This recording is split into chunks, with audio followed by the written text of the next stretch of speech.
Hello, it is 5 o'clock, and we are now calling this work session to order.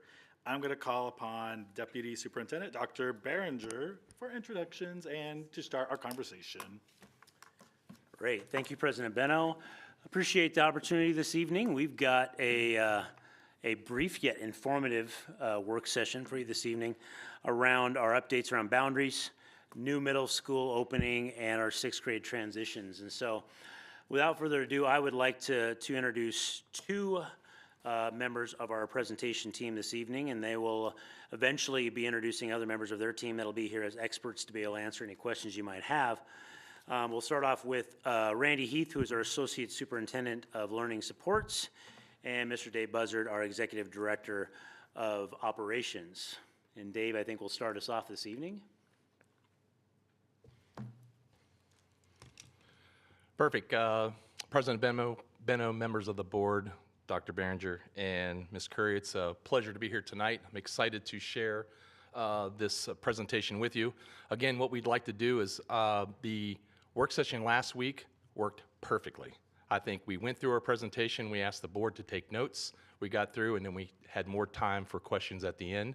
So I wanted to know if that was okay for this venue. We'd like to go through that. Okay, perfect. I think that's awesome. Awesome. We loved the format last time. So. Okay, so without further ado, again, there's three overviews here. We're going to do the boundary, we're going to do the middle school transition, and then we're going to come back to the Canyon Ridge Middle School opening. So again, this boundary took about 7 months of committee work. We had community members, we had staff, stakeholders, parents, and basically what we did is we comprised a plan to move sixth grade to middle school. With that, we wanted to reduce enrollment across the district, and we also wanted to reduce enrollment in our high-impact schools as well, focusing really on the biggest item about our portable use and how we wanted to reduce the number of portables in our district. So that internal strategy for the implementation started out by having a plan to develop all the moving parts. So we had construction, we had curriculum, we had moving pallets, we had moving teachers, we had all of these things in order. So we had to come up with a plan devised to incorporate all of that. We also defined what tasks could be done prior to the 2023 summer break. As you know, we had 40 days of summer. So we wanted to make sure that we utilized all 40 days as best as we could, and we could use some time before the summer of what we could do. We did weekly meetings, which we tracked with all stakeholders, and that's how that program was developed. So these are some of the teams and tasks. So in facilities, our director, Gordon Cook here of facilities, he had to oversee some minor and major construction. We did at Mill Creek, Northwood, Cedar Heights, Matson, Meeker, and Meridian Middle, not including Cedar or Canyon Ridge, because that was a totally different item, but he did have construction in each one of those schools where we were installing walls, redoing partitions, adding power, moving furniture, making sure that these classrooms were set up, Prometheans, the whole 9 yards. Furniture was a huge item. Where do we get furniture from? Well, we had furniture in portables, and we could move some of that furniture up from portables to be able to utilize so we didn't have to buy so much new furniture, and that was a plan that we came up with. When it came to distribution services, this is our Assistant Director of Distribution Services, Rick Hopkins. Just look at the numbers right there. 925 trips, 1,230 pallets, 938 requests to move forms, 69 teacher moves. This goes on and on and on, and Rick will be here to answer any of those questions. But I can tell you it was a lot to do, and he only added 3 people on his staff to be able to do it in an extra truck. Correct? Okay.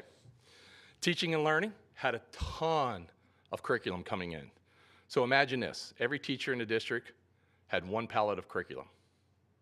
A pallet is 4 foot wide, 4 foot deep, 4 feet high. I'll keep moving on. That should just sink in pretty well. That took a lot of time. Some of that curriculum got delivered directly to the schools. A lot of that curriculum came out to the MSB, where Rick and his team and Gordon got some use of out of our maintenance storage building and other areas so they could set up tables to get that curriculum correlated and put into the boxes that they needed to onto pallets and then out to the school. A lot of processing, a lot of movement. And then lastly, transportation. We can't think of this boundary of how it works. Think about it. We changed every single boundary except for Sawyer Woods. Sawyer Woods was the only school that did not get a boundary or a walking route change. So this is our Director of Transportation, Justin Dennison, and he will definitely be here to answer questions going forward. Transfers, and Randy, and he's got Cynthia here to answer this one as well, but special transfer window was held in January for those who were impacted, so they got the first run for transfers. Anybody who applied for that during that window and they met the criteria were accepted. And lastly, on this one, capacity and portables. This is unique. So when you think about what our capacity is, if you look at those numbers and you look at the enrollment, now note that the enrollment there is what was reported by the school on like the 20th, 21st, 22nd, 23rd of September. So these aren't actual OSP reports, these are just what the school reported of numbers. And as you will see, it's pretty balanced. I mean, when you think about how large the school is and what can be done and how many kids can fit in there, I think we're doing very well with those enrollment numbers and versus capacity. And then my favorite one is portables. I can talk portables all day long. Last year we had 90 portables that had gen ed classrooms in it, 90. Those numbers are 19 today. Do we still have work to do? Absolutely we do. But I tell you what, when we think of 90 portables with somewhere between 25 and 32 kids in a portable, outside, no restrooms, this is extreme. This is, as far as I'm concerned, this is a win-win for the district at this point in time. And you'll see that 14 are elementary, 4 are middle, and 1 is at high school. And I will share a couple of those numbers with you real quick because I think it's awesome. Just at Kent Elementary, they had 8 portables last year. They're only using 4. At Martin Sertoon, they have 9 portables last year. They're only using 1. Neely O'Brien, 8. They're using 6, but they're only using really 1 for gen ed. The other ones are dual language programs and Odyssey programs, but we still had to add those because they're on there. Scenic Hill has 8 portables. Last year, they're only using 2. Kent Meridian has 10 portables. They're only using 1. And with that, I'm going to transfer to Mr. Heath to do the middle school transition. Great.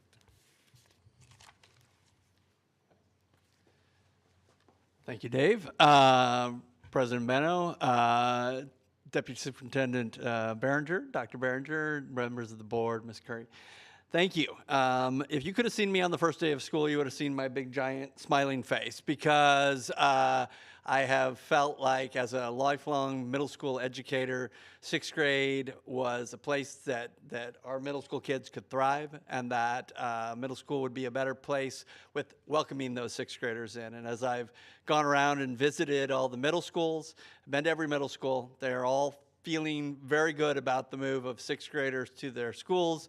They've, the number one comment the first day was, they're so small. And my comment back was, well, they will grow, and they will. That's what happens during those years. And then when I've talked to a lot of the elementaries and I've asked that same question, do you miss your 6th graders? They say, well, certainly we miss the actual kids, but we don't miss that necessarily that grade level and that age range that was there because they really became much, much more obvious to them that they were kind of not in line with the rest of the grade levels in terms of their developmental needs, their social emotional needs, and others. So everybody in the schools are feeling very positive about this change, at least initially. When we embarked on this work, and this is not new information, but we basically formed 3 different subcommittees around this work that brought in the community and staff and others to try to design this work. And it was really around academics and electives, the student activities and athletics, and then the transitions and supports. And remember, we did those very extensive surveys with students and families that led a lot of guidance and a lot of the things that we've done. And I know that last year you were all given access to those full surveys and had fun reading through some of the comments and other things that were there. And so we really did want to use that information that we gained to do this redesign. But we want to also emphasize that the work on the redesign of the middle school is not done just because we've now moved the sixth graders in there. It is now in the process of evaluating a lot of the pieces to this to try to understand, okay, what's working, what's maybe needs to be tweaked and moved along. So the work is not done. We have not totally redesigned. This is just kind of the entering the next stage of it. I want to highlight just a couple things from each of the different subcommittee areas. One was the academics and electives. Priorities of having students have earlier access to lab science was one of the things that we talked about. And there was some work done in a few different buildings around getting science rooms up to standard. And then, of course, we added the science rooms that were over at Canyon Ridge, and you've seen those. And it really will allow our sixth graders to have some of that same access to really high-quality labs that they can do some of this fun hands-on work, which is what science is really all about. Other thing that we really wanted to tackle was around the middle school academic, the electives. One of the things that we got from the surveys from the kids was they were really excited about doing electives. Parents were excited about them doing electives. And we wanted to try to do something where kids got exposure to as many electives as possible. There's the music strand that kids could take, and that's fine. And there's a group that did that, and they do that for the year if they chose band, choir, orchestra. However, every other kid that is sixth grade is going through what is called the elective survey that starts this first semester with something called Middle School 101, and then they rotate through 3 other classes. They look slightly different at each of the middle schools because part of the idea around this was each of the middle schools had slightly different electives for your 7th and 8th graders based on some of the facilities they've had, the teaching staff, and the expertise that they had during that time. So the idea is to give kids a little slice of the different electives they can take as 7th and 8th graders and then into the high school so they can make a more informed decision going into 7th and 8th grade about which electives they really want to take maybe a full semester or a year of. And so that was the objective of this. But we all agreed that they needed kind of a strong base to their middle school experience. And right now there are a little over 1,400 sixth graders who are enrolled in a class called Middle School 101. Teachers came together from each of the schools. They worked sometime in the spring and into the summer around building this curriculum. And this is just kind of a snapshot of the first 5 weeks of the curriculum. And it really focuses on the skill sets that they need in order to be successful at the secondary level, including how to access Skyward and look at their grades and see, are you missing assignments? Are you, when did these things come up? And then just some things around study skills and different things that they get used to. But then also we really have front-loaded a lot of the social emotional learning for the sixth grade into this particular class. So what are the skill sets that they might need when moving into a middle school setting from an elementary schedule, and really trying to get that for them. And then another committee that we had was around middle school transitions. Wait, is that right? No, sorry. Activities and athletics. And a group led by Brian Smith, who's our district athletics and activities coordinator, brought together community groups and tried to figure out, what were we going to do with our middle schools. Some districts have chosen to not have sixth graders participate in interscholastic sports. The committee decided that they didn't want that. They wanted actually sixth graders to immediately be able to jump into interscholastic athletics, and because our league is made up of basically our district and Tahoma was on board with that as well, we were able to make that happen the very first year. And as you can see right now, just based on the fall participation numbers, it's a pretty a third of 6th grade, 7th grade, 8th grade participating. And so there's definitely was a want and a need for the 6th grade there, and it seems to be playing out. And we think that will mean greater numbers at the 7th and 8th than maybe we were seeing in some of the other schools. And then we had a committee around transitions and supports, and that was a big thing. We knew that coming in to middle school was a big move, and that there were supports kids were going to need. I do want to add that, as part of this move, in terms of our social emotional response, there was an additional counselor added to each of the existing middle schools to help address this. And then, of course, the 3 new ones that came with Canyon Ridge. So we actually increased 9 new counselors at the middle school position while not decreasing any at the elementary. We really felt like that was an investment that needed to be made in order to best meet the needs of the social emotional needs of our middle school kids. And then, of course, we embarked on a whole transition timeline and activities. We wanted it to not just be 1 or 2 things. We wanted it to be a host of different things, and that's what we did. We do know that, in the future, we might need to pare that down in terms of what we can afford to do or, which ones are the most useful. And so, as you can see here, and this has been shared with you as we were doing them last year, so this shouldn't be new information to you in terms of the different things we did as part of the transition that includes into here and culminated on that first day of school when we started our 8th graders 3 hours late so that we could have some individual, more focused time with our 6th and 7th graders who are new to the schools, and really utilizing 8th grade mentors as a way to, help orient the kids there. I got around to 4 of the five of the middle schools that morning, and they were doing it slightly different each school, but they were also all being very effective in the way it was coming across. And so this is one of the things we really want to get some data on.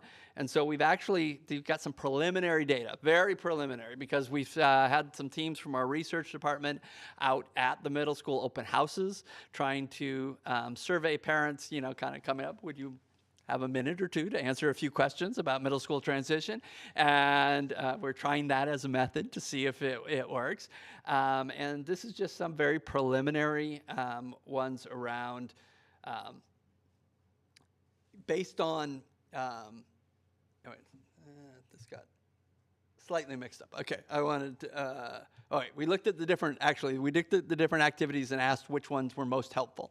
And it's already emerging that that first day of school was very important. That move-up day that was done in the spring seems to be very important. So this helps us focus. If we have to cut down on some of these because we can't do them all, we know which ones are the ones that we want to, make sure we keep.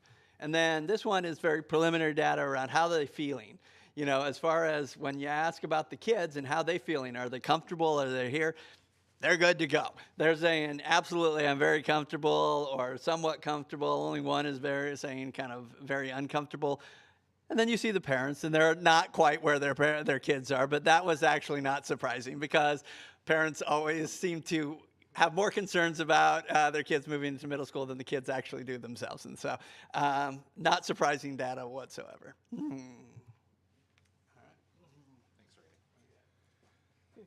So Canyon Ridge, let's talk about Canyon Ridge a little bit. So again, you board members, all of you have been through Canyon Ridge.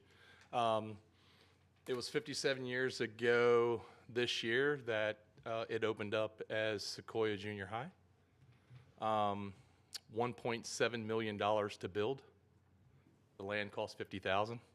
So I think we've done I think that building's got its useful life in the district.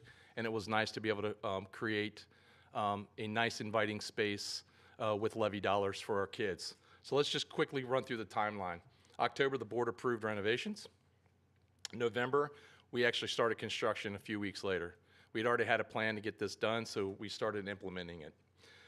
January, we hired a planning principal, and our planning principal meetings began. So every week we met with the principal, his core team, and all of the stakeholders at the first few meetings, and then we went down and it was individual meetings with facilities, HR, curriculum. It just all started a very detailed plan that we've done every time we've opened up a building.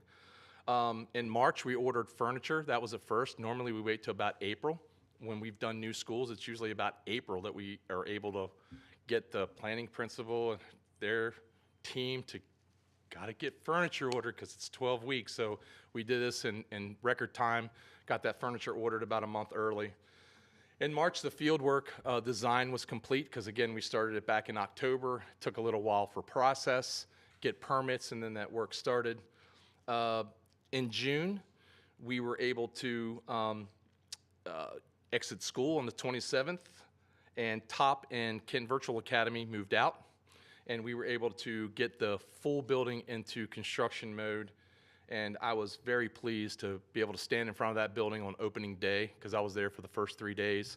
And it was very enlightening for me to know that we as a team, we as a district, we as a community, we got this school opened, and those kids came to that school. So construction. So construction had about 28 contractors or vendors, multiple supply companies. We worked regular hours, off hours, weekends. There were many supports from different teams in the district. Our maintenance team went over there, and all the work orders that needed to be done from the school were making sure that all those work orders were done. It wasn't really, we didn't spend any money of the levy money to fix things that needed to be repaired from a work order from maintenance. So I want to make sure that's very clear. So no levy dollars repaired anything that was already on a work order through maintenance. That was already on their guidelines, and they went ahead and they took care of that. And that could have been a ballast out and a light, or a drain needed to be unclogged. Those are things like that that we did not hire a contractor to pay for. Gordon Cook and his team took care of that in-house. And then we used a scheduling and tracking smart sheet, and we put that complete schedule into that platform, and that was monitored by me on a weekly basis on Friday with vendors. Post-opening, so again, myself and others were out there the first week of school, first few days of school, and I've been out there quite a bit, even after that, to support the school, to make sure that they had a successful opening. I do a check-in with them weekly, and what I need from them is to let me know, how are things going? Is there anything that I need to know of? What do you need? What do you think you'll need? There's going to be a post-opening meeting with all the stakeholders within the district and the team next week. And what that will come to tell us is, like, what is still left? What do we still need here at your school to make you successful?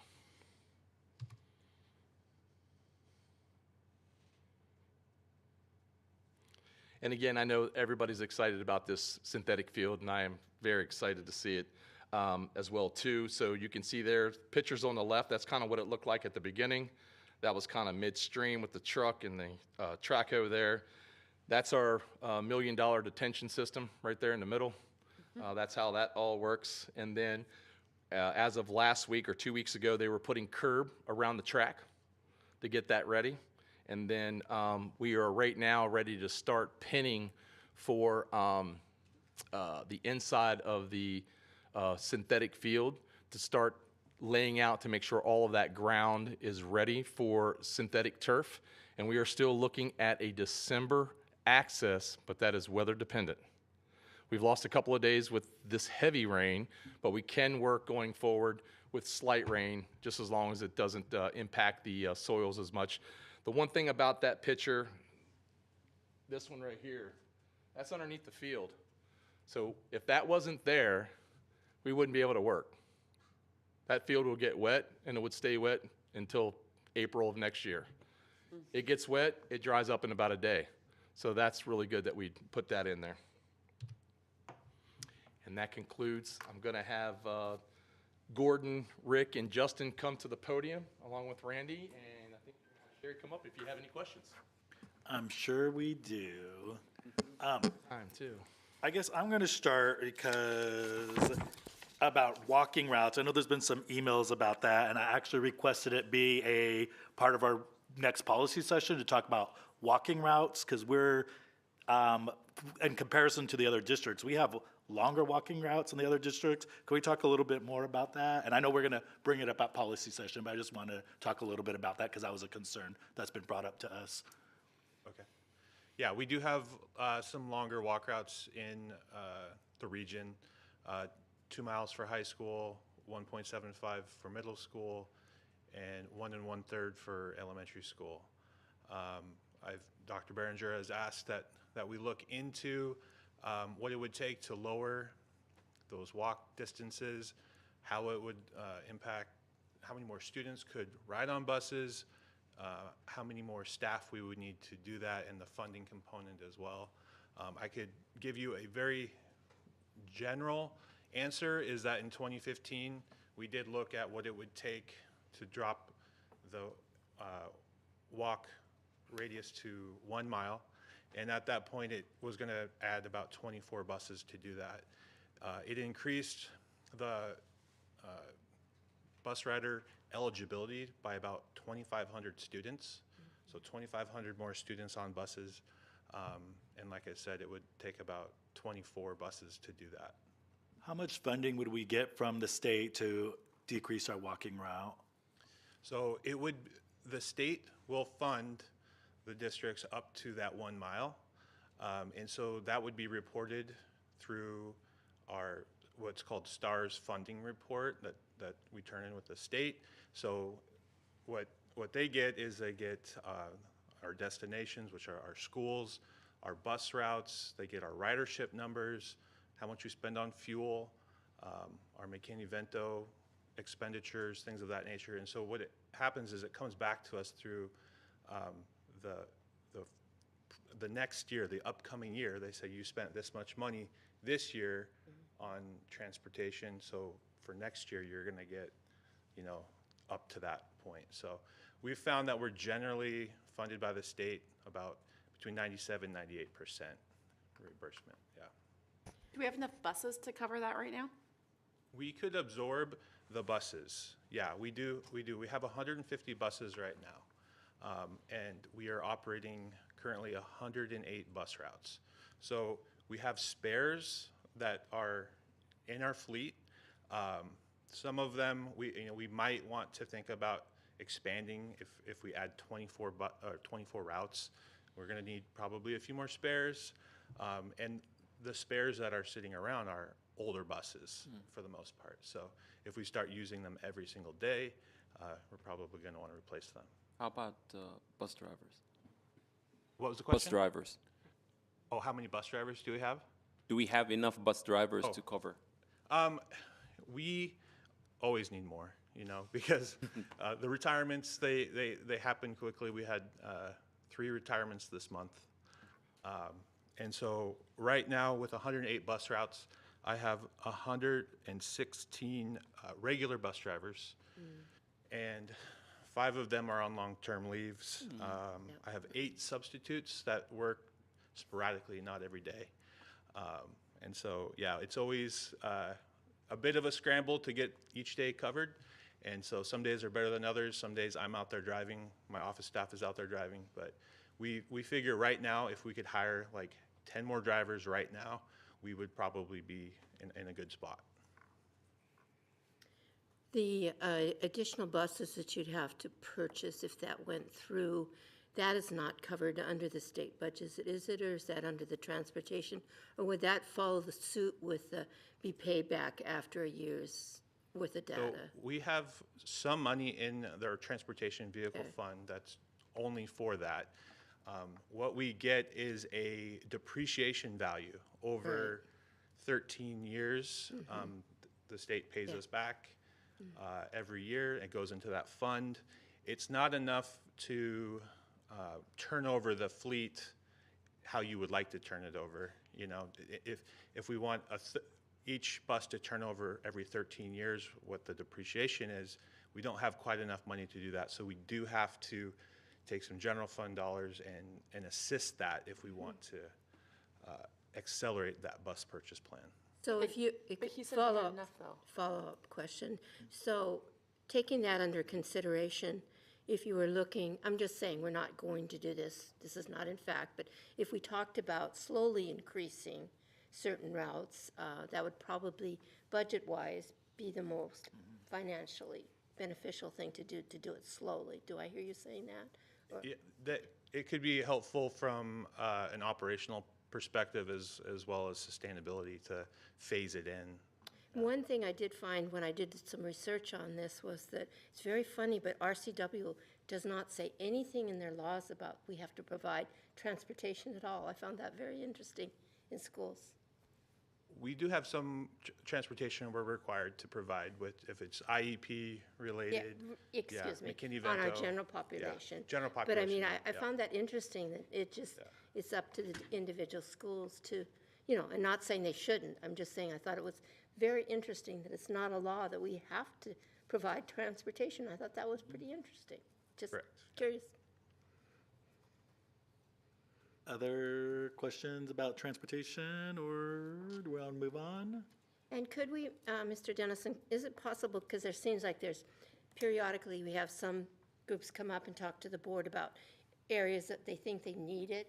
I mean, could we kind of keep a list of that somewheres? I know it's another thing that you'd have to do, but you might say, I got several inquiries about a certain area, and I kind of looked into it. And if we were going to expand, you know, for future reference, do you do anything like that? Keep the data on that about? Yeah, we do have some data on walk routes and hazardous areas and things like that. We work with the city of Kent or King County and try to address some of those locations too, to make them safer, whether it's at a crosswalk or a beacon or something like that. But I hear what you're saying. I know there's been a lot of concerns specifically about Canyon Ridge and the walking distance. It seems pretty long, which is why I'm kind of bringing it up, because we've had a lot of emails about that. It feels, for maybe a sixth grader, walking, you know, close to 2 miles maybe is not great. So that's why I wanted to bring it up, which is why I asked for it to be part of the policy session that's talking about it, because I think it's important to look at that.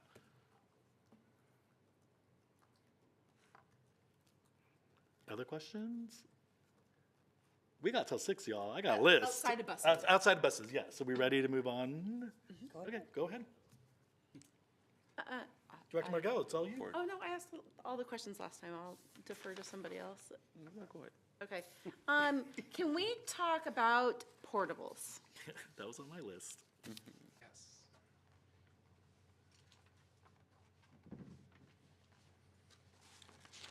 So, first comment I do have to say is, Odyssey and dual language are gen ed. And so, I don't think that that's what you intended with Nope, that not at all. comment. But our portables, congratulations. I think that that's great that we've been able to get down so many of them.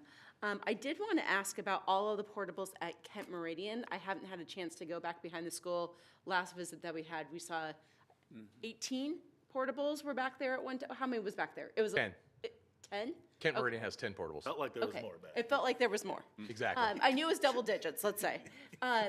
Where have we been able to go to on that one? And then in our portables, do we have hand washing facilities or anything of that? And then also my last question, since I'm gonna just talk all about portables here, I guess, is do we know of how many of these numbers, how to say this? Bless you. Sometimes you have to have a classroom and a portable because there's no other room. And then there's other times when, like, there's a teacher kicking and screaming, I do not want to leave my portable, I love my portable. And we know that that happens too. Is there kind of a feeling around, like, is that what most of our portables are right now? Or are we just still really just trying to transition out of them? We just don't have the space yet. Can you just elaborate a little bit on that Sure. one? I can break that down into 3 sections. So number one, at Kent Meridian, they're using 1 portable. The other 9 portables, I can ask Mr. Cook here to talk about it, but I think most of those have been scrubbed from furniture, and we've moved that out to other buildings to be for use. So they should not be using those for any general ed classes as of right now. So that's what I can talk about Kent Meridian. Across the board, there is only 1 portable that has water in it, and it's in this district. It's used for our science kit criteria. So our science kit personnel use that to do science kits. No other portable has water or a water source for hand washing. So there is sanitary, microban, or not microban, but the hand sanitizer to be able to use. And then if somebody does have an issue that they need to use the restroom to wash their hands, they're more than welcome to take a pass. And operationally speaking, I hope that's happening. And then the hold on to my portable, because I really don't want to go into it. That's another operational, and I'm sure if there's somebody here that's overseas, I don't see Rebecca here, that oversees EdLees, that oversees teachers. But at this point in time right now, we want every gen ed classroom to go out of a portable and go into our hard buildings. If we have spaces in our buildings, we need to utilize them. That's why the buildings were built.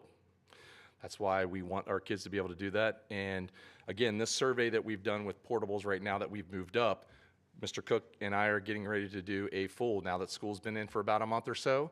Now we get to go back out and we get to go visit every single school now, to go to every single classroom to make sure that every single one of them is being used as a gen ed classroom. Awesome. Good, thank you. I just have a quick question. What is the plan for the portables that are not in use in schools? So our current plan right now is to just let them sit. We you know, to remove infrastructure is costs money. Right. And, you know, as we said, we had portables here in this district for a long time, and the reason why is because we grew every year and every year and every year in enrollment, and right now we don't have that growth. I'm going to stay positive about the growth. That might be my personal opinion, but I'm going to stay positive for growth. I don't want to put people back into, or students back in, or teachers back into portables, but if we get growth, maybe that's where we go. If not, the long-term idea would be to take and assess every single portable that we have right now, go to the oldest one that's there, and we've already removed, I believe, nine over the last year, and we removed them off of our site and demolished them and had them gone. So we took 9 and already removed them because we felt that, you know what, we're tired of putting money on roofs and carpet and window repair, and they just need to go. The reason why I'm asking is because it costs so much to the district to remove them, so. Yeah, And we gotta be careful of when we decide to remove them from. tens of thousands of dollars just to move one. Right. So it doesn't cost us any money to turn the heat down, to not be able to use them. And then again, I think what we do, and I could be, you know, kicking around the beat with this one, but if we stay flat, if our enrollment stays flat, and we don't grow, and I'm not saying, knock on wood, I hope we do, but if we don't, what can we utilize in those portables for our community partners to use? Right. Knowing that that community partner can come in there and use that, but at some point in time, if we need it for students, then students always come first in this district. But why wouldn't we look at some type of community-based organization or program to come in there to support some of these schools? There's a lot of square footage of portables in our district right now for use. That's not an invitation for everybody to come, but I'm just saying if somebody does have a viable program and they want to help our district out somewhere, I mean, our kids are the community and our community are our kids. Right. So why wouldn't we utilize that? That's okay. Other portable questions? Or just another question? Go ahead, Director Clark. Just in the shift from 6th grade up, everybody went through middle school 101, and I'm just curious what's in that. All right, I'm going to go back to this slide. I'll try to find the slide that it's sticking. Okay.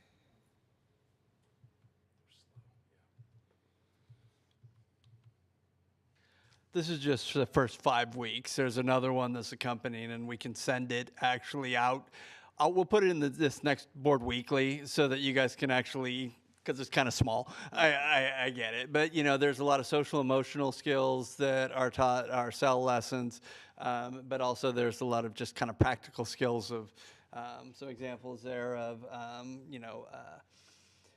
just some of the tech things they need in terms of OneDrive, Skyward, Teams, Canvas, like some of the things that maybe the secondaries rely more on than they did at the elementary level. And so how do they navigate all those new tools that they have in a way that it's not going to impede them being able to do their work? But there's also a lot of that just kind of relationship building, figuring out their own self-awareness, social awareness, where they fit in the whole thing. This is an age group that is highly susceptible to peer pressure, and how do we teach them refusal skills when there are activities that they don't want to participate, but give them skills to kind of navigate out of dangerous situations that they don't want to partake in a way, but that saves face with their peers. You know, these are all the types of things that we can use our social emotional learning lessons. And they went through and kind of picked the ones that made the most sense to get and front load at the start of the middle school career, so that they can then teachers can go back and reference them as in the real time throughout the rest of the year. You know, I'm laughing at week 4, planner, calendar usage, and note-taking, and now that's life and death as they work up in secondary. Yeah, yeah. So, but just to be clear, this is only students that are doing the survey classes. Those who are taking music don't get this class. Correct. What we have done, though, is they've picked out some key pieces of this to actually teach in those music classes as well. So the idea was that every teacher that was teaching 6th grade at an elective at the start of the year will be doing some aspect of this, but the ones in the survey will get a full week every week of it for the first quarter. And then the music will get an abbreviated of it. Is this something, Mr. Heath, that's graded actually, or is it? Yeah, it's a grade to it. Oh, so, really? Yeah. Okay. So, you know, this is one of the things that is, some of the schools have kind of playing around with in the past, have done it during their advisories, or, you know, tried to fit it into one of the subject area classes with their 7th graders. And so this was actually generated from middle school administrators and staff saying, hey, let's try it out, as if we're going to do this wheel, let's try this out. Now, this is one of the things that we have on our list to evaluate as to, was this successful? You know, did people feel it gave us what we wanted it to get us? And, you know, if it is, then we'll probably keep it in for next year. If it really didn't do what we wanted it to do, then, you know, we may not be doing this again next year. So. Can you help me understand how you would evaluate if it were successful or not, just out of curiosity?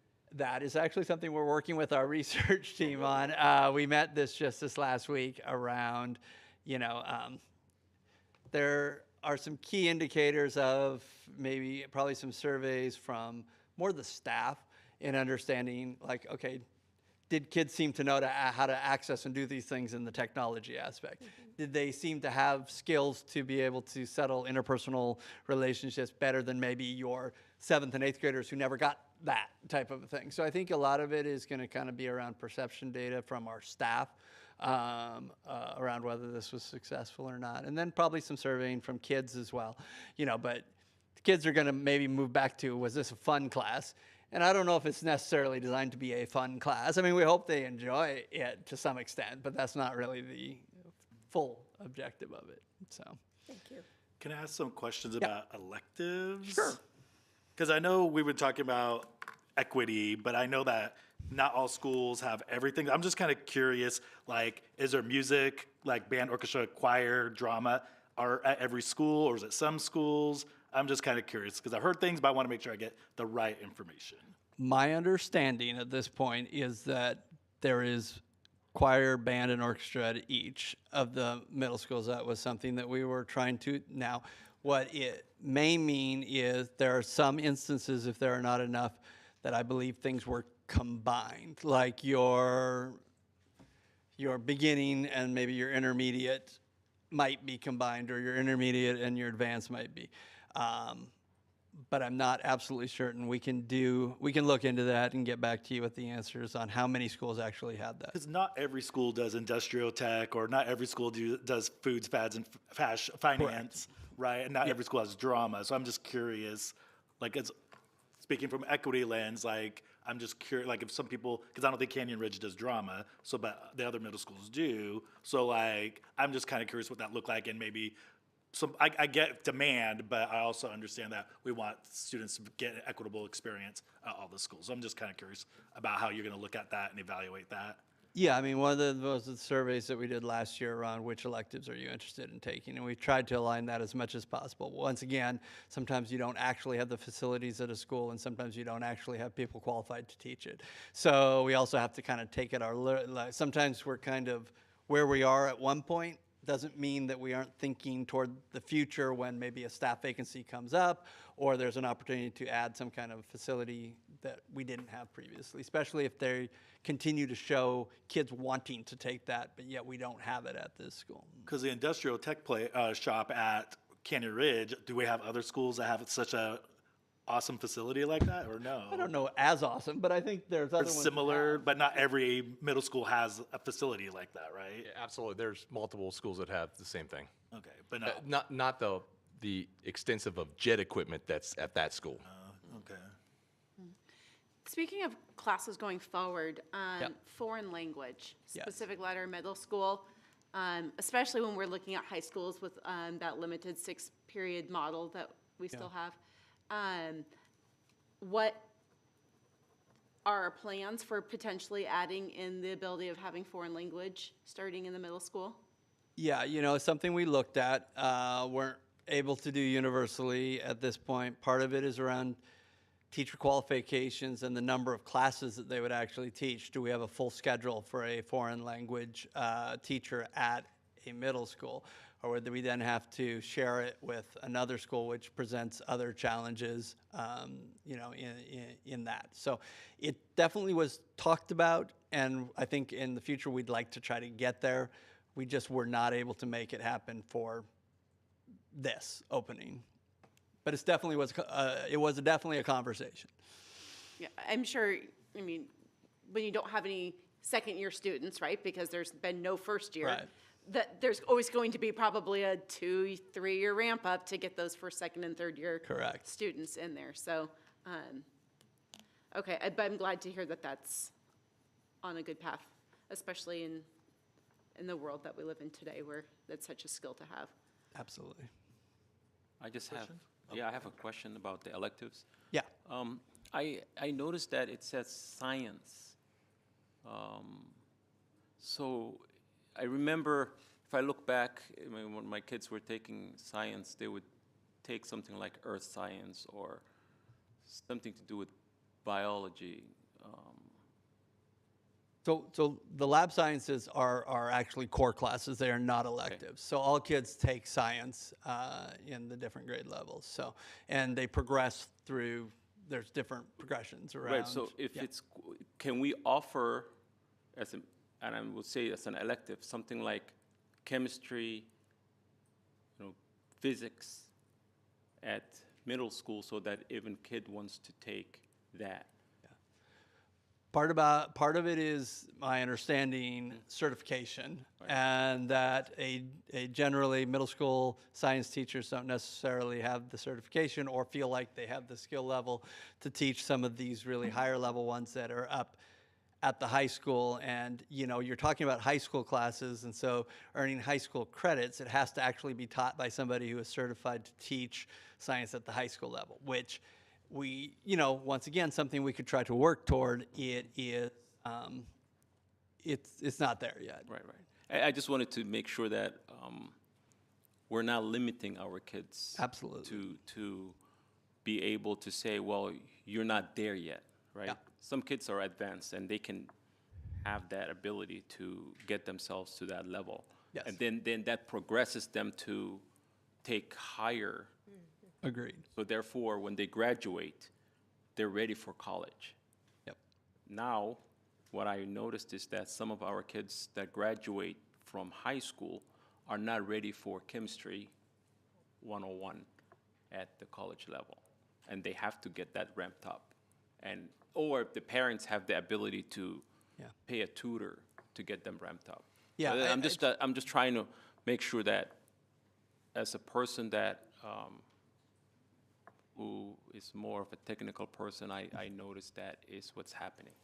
I think that was actually one of our driving forces of even moving sixth grade up to the middle school, was the access to lab sciences, because elementaries, especially, they don't really have sometimes the facilities to be able to do some of this. By moving sixth graders into actually science classes at the high school, they will actually have the opportunity to do the experiments and different things that they need to do to better give them a foundation to be able to do some of that higher level math when they get to the high school level.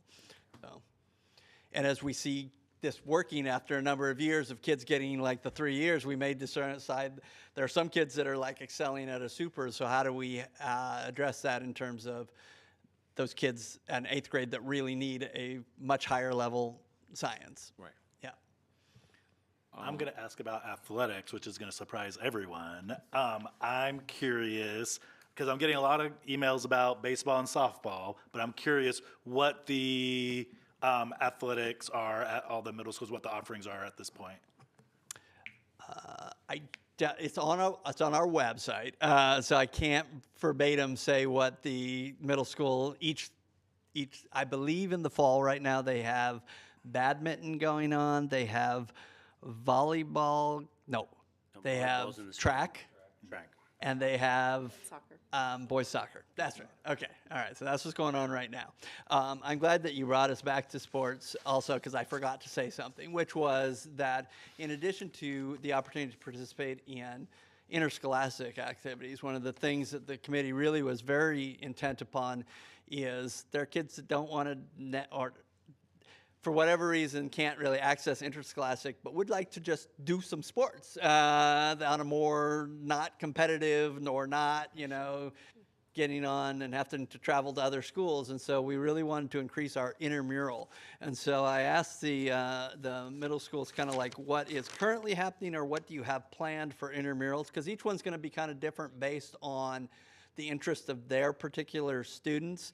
And since they're not playing against other schools, it doesn't really necessitate it being the exact same at every school, and it can switch up every year based on what are the interests of the kids. And so some of the things that are either currently happening or are planning to be happening in terms of intramurals are soccer, backyard games, which I'm very intrigued on. Is that like out there playing like the different, who knows? Exactly. I want to go check it out. One of the things that we're really trying to get in all of the middle schools right now is esports. And we're working on a CTE angle to maybe getting that to happen through there. Kids are really into esports. It's become a big thing. Huge. And Yes. and it's pretty cool if you've ever seen anything about it. So running clubs, kickball, field hockey, weight training, flag football, pickleball. There's a couple schools. Northwood has pickleball. Yep, The Northwood state is doing sport. pickleball. Yeah. It is a state State sport. sport. I know Yeah. that too. I think you taught me that. Yes. And what's great about some of these is these are lifelong sports that you're talking about. These are things that people do into their adulthood, and so that's kind of cool. Can we talk about, there was a survey, and I've been spending, trying to figure out where the survey was, that when, by the way, the number 4 sport on there was swimming. Yes. That pool is going to show up. So true. But I wanted to know how much work has gone into looking and seeing what the students said that they wanted to do compared to what we have. Because Tahoma School District doesn't have boys and girls soccer at the middle school level. They do have baseball. We don't have baseball, we have soccer. And so I'm wondering, have we looked at what the interest level is and made sure that there is a correlation to that? Can you just talk to that a little bit? Yes, and my understanding from Brian Smith is that yes, it was looked at, and definitely like in terms of the intramurals and clubs, that information was all shared with the principals of the schools, and they're working to design that. Part of this also is you've got to find people, staff members, that feel comfortable leading some of the things too. So there are some things that kids maybe ask for, but there's no staff member that feels comfortable leading an activity like that. So sometimes that's not. Sports and the athletics, as I talked to Brian, some of the things is really, it is, we have the Tahoma in this district as well, but shifting from one sport to another is a costly endeavor, and it's not one that you would want to go back and forth on every year, maybe based on the interests of the current students, because new equipment will need to be bought. And, in terms of swimming, we would have to try to find swimming pool space that we all know are not. Great idea. Yeah. Yeah. Absolutely. And so it's not as easy because there's uniforms and there's equipment and there's everything that goes along with it. Coaches that are, kind of have an ongoing although they're yearly contracts, we would have to be notifying them that, okay, we're not going to do this sport next year, and then find people that would. So it's a little more complex, But they are required in athletics to actually do these athletic interest surveys. OSPI actually requires it, and so does WIAA. So they're constantly looking. I did want to, this is more of a comment. I just went to the Canyon Ridge versus Northwood boys soccer game. And Canyon Ridge all had their brand new shiny uniforms. And just as somebody who's done a lot with kids sports, it's hard to get uniforms always in. Yes. And there's nothing that makes you feel like a disadvantage than showing up, not matching, nobody has uniforms. And I know it seems like a little thing to some people, but having a uniform and feeling like a team means like so much. And the kids had uniforms, both varsity and JV, and they looked great out there. So kudos to the organization and those are the details that matter. And so I thought that was well done. So. Yeah, and the other thing on athletics, just that because Brian worked closely with like Kent Parks and Rec and those that they did not drop any. My understanding is they did not, when the middle school, and even though we're letting sixth grade participate, they've not dropped their community sports for sixth grade either, because they feel like there is entry points for different kids in different ways, and so they wanted to make sure that if the kid wasn't doing it at school, or maybe in addition to doing it at school, they also had those opportunities in the community. So they've been working very closely with our community and neighbor cities around their rec departments. So. Well, I mean, I think you're also going to, when you have two teams per school potentially, right? And you have some schools that have a lot more kids try out and some schools that can barely fill those two, depending on what the sport is and what the interest is in that area and whatnot, that it's good to still have those partners. And maybe from seeing it in middle school and your friends playing, now I want to learn how to do it. And the Parks and Recs is a great program that we're so privileged to have partnership with. To maybe gain some of those skills. So the next year when those tryouts do happen, you're in the running for that one. So no, I'm so glad to hear that. Thank you for sharing that. We have 3 minutes, so if people have any questions beyond what we talked about. Just quickly, on the slide that showed asking, the kids survey, that one, the one before that, yes. So was that every child that was asked, or was a survey done on? This was actually parents, and this was during open house, and this is very preliminary. It's not even all of our open houses because we have 3 middle school open houses going on this week, so none of that is in here. And like I said, the research team kind of wanted to try something different and see if people actually going out and asking the questions might get more people to answer them. And at couple of the schools, they did, other schools, it was like, no, we're not really interested in what you're trying to sell us. So, we will also be looking to send these out in other modes as well. But we thought we would give it a try, this new method. I just wanted to know. Thank you. Good try. Yes. We're always trying to do something different. Any other questions? I want to thank everybody for coming and presenting and answering questions. We really do I know we are very inquisitive and always have a lot, but ultimately we just want to know, and so we appreciate offering this opportunity. I really liked the roundtable last week. I like this format again, so I hope that we can continue this type of format. I prefer the roundtable, but it's kind of hard during a regular work session, but maybe for next time. But looking at the clock, anything else before we adjourn? So this work session is going to be adjourned. We're going to have an executive session for approximately 30 minutes. The purpose of the executive session is to discuss with legal counsel, employee work performance, potential litigation, the legal or financial risk of a course of action. It is 5:59. We're going to adjourn until 6:30.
Hello, it is 6:32, and we're going to call this regular meeting to order. 1.03, I'm going to do roll call. At this time, the board will take a roll call for attendance. I will call each board member's name, and they will say present or something like that. Director Farah. Present. Director Clark. Present. Director Hamada. Present? Vice President Margell. Present. And I'm here, I guess, physically, mentally, spiritually. I'm going to move to 1.04, and Vice President Margell will lead us in the pledge. I pledge allegiance to the flag of the United States of America and to the republic for which it stands, one nation, under God, indivisible, with liberty and justice for all.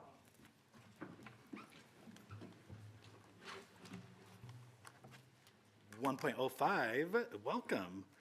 This is a meeting of the Kent School District Board, which is held in public to comply with the Open Public Meetings Act. We welcome the public's participation in this board meeting and thank those of you who have come to this meeting in person and those who are viewing from the live stream. Process for audience participation. The purpose of board meetings is for the board to conduct our business in public. During the meeting, the board will listen to but won't respond to comments from the visitors. We'll get back to you later. Individuals with items for the board or superintendent must provide items directly to safety services staff. Approaching the dais during the board meeting is not allowed. Any items turned in will be provided to the board and superintendent following the meeting. Those wishing to comment must complete a comment card and turn it in either before the meeting begins or no later than the beginning of the legislative update, which I think is our fifth item. No, sixth item today. Oh, where is it? No, fourth item today. No cards will be accepted once this report has begun. Visitors who have completed a comment card indicating a desire to speak to an agenda item will be called at during that portion of the agenda. There's a brief delay in the live stream audio. We'll allow for extra time for you to make your way to the boardroom if you're in an overflow room. When it's your turn to address the board, please state your name at the start of your testimony. Public comments will be heard after the opening during preliminary communication for the audience, at specific agenda items, and during final communication from the audience. Students will always be first to speak on any topic, because we like to listen to them. Please limit your remarks to 3 minutes. You'll hear a timer when your 3 minutes are up. Please do not use specific names of staff or students or personal identifiable information. Comments concerning the performance of a public employee or official may be heard in executive session as authorized under the Open Public Meetings Act, which is RCW 42.30.110(1)(f). Abusive public comments personally directed towards staff or board members will not be tolerated. The president may interrupt or terminate an individual statement when it's too lengthy, obscene, or irrelevant. Per board procedure, written materials to provide board members with background information should be submitted to the superintendent's office at least 1 week in advance of the meeting. That's a lot. That's okay. Got through it. Yeah, here we go.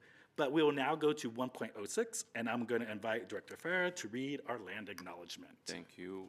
We acknowledge we are gathered upon the ancestral lands of the Muckleshoot Indian tribe, who historically lived throughout the area between Cascade Mountains and Puget Sound. Thank you. We now will go to 1.07, which is the agenda review. I will now ask Dr. Berenger if there are any changes to the agenda. Thank you, President Breno. There are no changes to the agenda this evening. Great, so then I will need a motion to adopt Move the to agenda. approve the agenda. Second. It's been moved and seconded. Any discussion or questions? Hearing none, I will call for the vote. All those in favor of approving the agenda, raise your right hand and say aye. Aye. All opposed, there's no nays, and no abstentions, as we all voted for it, so the motion passes. We will now go to 2.0, which is preliminary communication for the audience. Do we have any? I know we have one online comment. But I have a feeling, I see some blue cards, so we have some student comments, which we're gonna go first.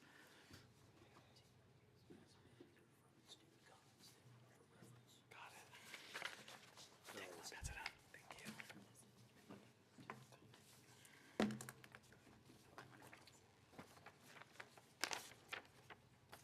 At this point in my classroom, I would just tell jokes or tell a story. I think I'm just gonna wait.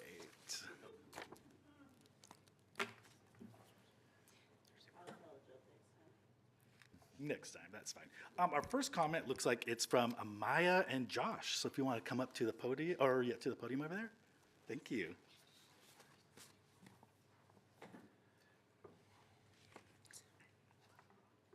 Good evening, board members. I'm Amaya Jones, student body president of Kentwood High School. We have a proposal that the entire ASB is very passionate about in a handout that you will see after the meeting. And I'm Joshua Nielsen. I'm going to be the ASB secretary at Kentwood High School. We've already met with the City of Covington Planning Commission and the City Council for the City of Covington for this process. We're here today to see if this is something you'd be interested in supporting us with, or if you have any objections about this plan.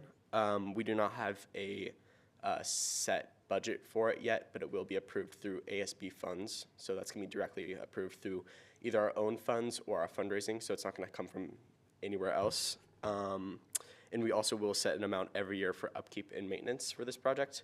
It's going to be a crest that will be located at the intersection of 164th Avenue Southeast and then what's currently known as Kentwood High School Street. Like, it's just the street right there in front of the school.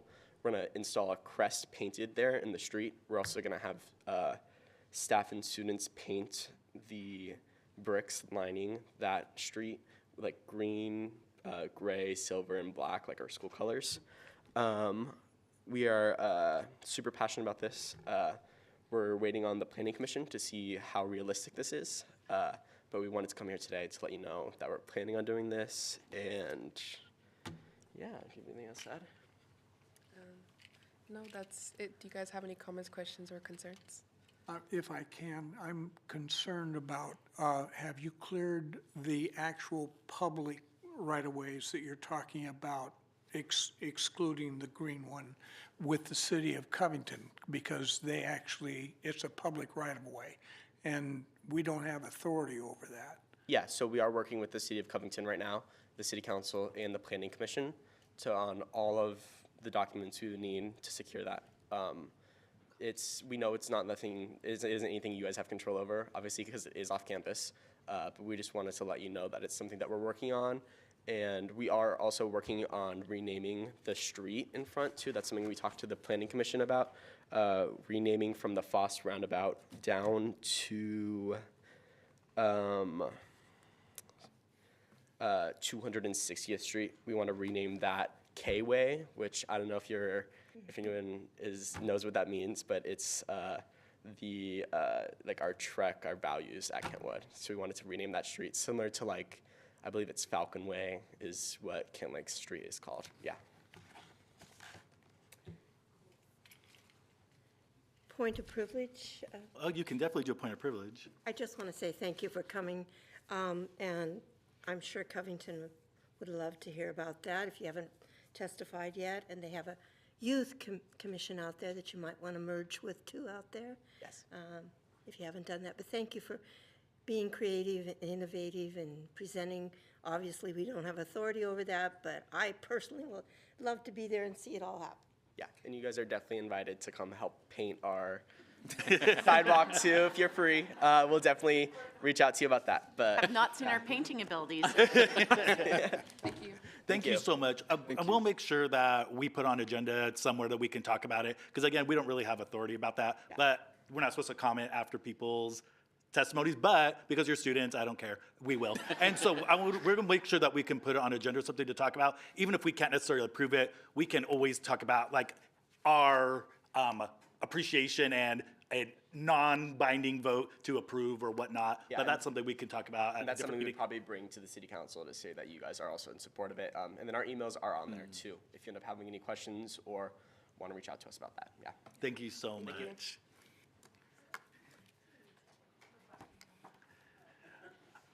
Next on our list is a student, Caden.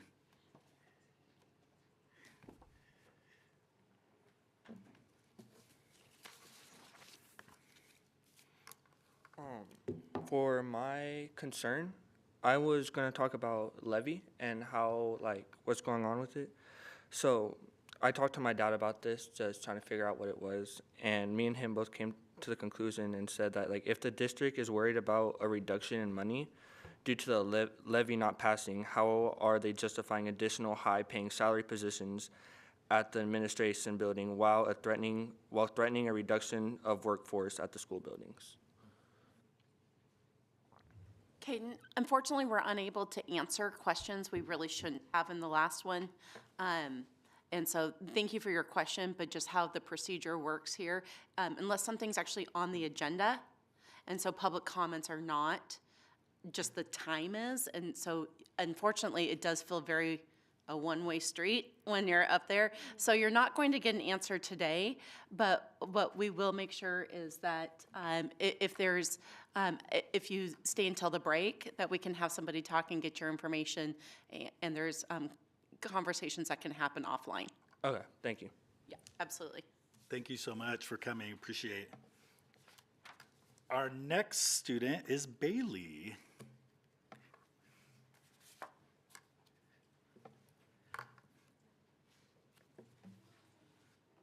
I had a question on if there was any more plans to implement more like anti-vaping things in schools. And Bailey, I would just answer in the same way. Unfortunately, it does feel very one-sided, but we do have people here that can help answer with those questions, and we just encourage you to stay for the break. And if the people aren't here tonight to be able to answer those, we can definitely get information of how to be able to best respond to you. Okay, thank you. Thank you so much for coming, Bailey. Next is this supposed to be a student? It's a parent that the student wants to talk about. Oh, that sounds great. So then I'm not bringing a student up. I'm bringing up Aaron Pothier. Pothier? Thank you.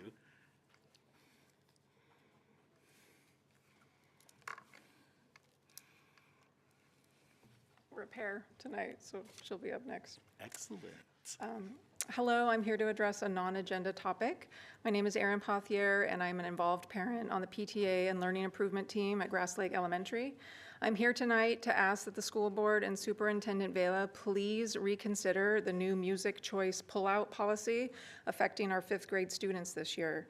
We see that many families, teachers, and students in our community are shocked by this decision, which ultimately disorganizes the school schedule and disrupts learning. Parents were recently notified that students selecting band or orchestra will miss significant class time and/or specials. Rather than replacing their general music time as in previous years, students now will be missing a 60-minute block of class time and/or specials in order to participate in band or orchestra. Another piece you should be aware of is that this new format is a watered-down version of the program. Students will be pulled from their homeroom class for 30-minute sectionals, meaning that the full band will never practice together and the full orchestra will never practice together. Band and orchestra students will have to sacrifice homeroom class time, literacy, mathematics, science, or social studies, and/or specials, which includes library time. Teachers will not be able to reteach missed instruction or assignments missed due to band and orchestra pullout. This really seems like more of a punishment than an enriching music program. Our community finds this is not an acceptable solution. Sacrificing valuable class instruction time in the context of adopting the new robust ELA curriculum would be an irresponsible choice. I don't know of any parent that would actively choose for their child to miss valuable classroom time or to skip library. If we want to raise literate, competent, and informed citizens, isn't time spent in a library a critical path to their learning? Isn't it imperative that students are present in class if they are to excel in literacy, math, science, and social studies? My daughter has been looking forward to learning violin for years, and we set up a rental for her 3 weeks ago because she was so excited. Now she and many of her classmates are opting out of band and orchestra because library time is one of their favorite parts of going to school. And we as parents also do not want our children to fall behind by missing instruction time in their core classroom. You want our vote on November 7th to renew the levy that supports academic programs and enrichment. So show us that you are using these funds responsibly and adequately hiring music teachers, please. We are hoping that KSD will revise this policy so that students won't have to choose between a musical instrument and core classroom learning, and that band and orchestra can continue replacing general music as in previous years or be offered as a 0-hour program. Thank you for your time and consideration. We hope you will take action and do what's best for our students. Thank you. And I guess Carmen is going to come up next.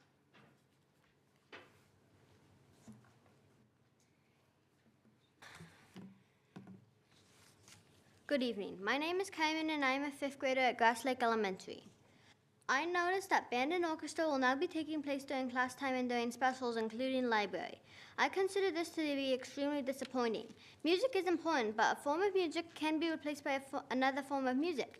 If we have music twice a week, that's better to use that time for band and orchestra than taking it away from class time and library, which is only held once a week. That way, each student gets the musical education they prefer without missing any instruction. The band and orchestra are done during class time. We'll be missing valuable instruction time that we can't make up for. We should not have to feel punished for choosing to play an instrument. KSD should prioritize learning for all students, which I feel they are neglecting now with this new system. We need a library. Library time is a very important part of our education. If we don't get enough literary education, then it is a vital life skill that we will be sacrificing by choosing a band or orchestra. Library is also the source of our books, so we will be doing less reading, which is crucial to our happiness. Library is where we do many fun activities, such as the spelling bee and battle of the books. By choosing to play an instrument, students might be missing out on these enriching programs. I also noticed that some students decided they don't want to do band or orchestra anymore because they don't want to give up library or class time. They shouldn't have to choose between the two. Communities are built in library. And by giving those communities up, we could be giving away a great joy given to many students. More inclusive alternatives could be to have band and orchestra take place during general music or before school. So that way nobody misses out on anything. I hope you consider my request so that students won't be forced to make this difficult choice. Thank you for listening to my ideas. Thank you, Carmen. Appreciate. No other I have to read a comment. Oh, we do have one online comment I'm going to read. And this is from somebody. I'll find the name later. Oh, Cicilline English. The new pull-out, in quotes, pull-out model for band and orchestra at Grass Lake Elementary School and other elementaries is disappointing. Students should not have to miss core instruction in math, science, ELA, social studies, or library. This model is grossly inequitable. Why is this even being suggested as a solution? Does the board support students missing up to 60 minutes of homeroom instruction every week? Or does the board believe students don't deserve the opportunity to have band and orchestra? We need solutions that are better than this pull-out model. 6 weeks into the school year and a new levy on the ballot, but this is the best solution KSD has to offer elementary students. This is an example of why the levy is in danger of not passing. Do better. Find a solution for Grass Lake Elementary and all the elementary schools. Students should not be told they have to choose between band, orchestra, or core instruction. And I think that's all the comments that we have for now. Unless someone wants to throw some comments in for after or later on in the meeting. Would love to hear those. Okay, so we will go ahead and move to 3.01, which is a superintendent's report, and I'm going to call on Dr. Berenger to give the report. Great. Thank you, President Benno. Well, I'm happy to say that I have not been bored over the last couple weeks since I last reported. Not that anyone else in the district has been bored. We've had a lot going on and a lot to prepare for as we move into October. So I'm happy to share that there have been a lot of great opportunities that this position has allowed me in the last couple weeks outside of my more normal day-to-day meetings. I've had a lot of opportunities to engage with students, staff, and community in various ways. So 2 weeks ago, I had an opportunity to be a part of a doctoral interview with one of our high school deans who's just beginning his program.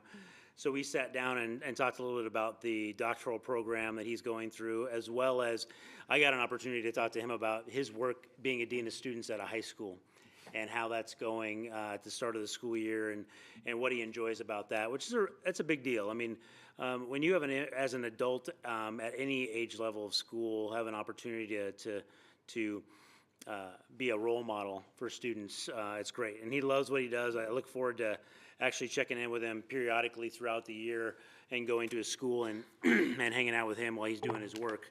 I'm sure he'll be very busy as a dean of students at a high school.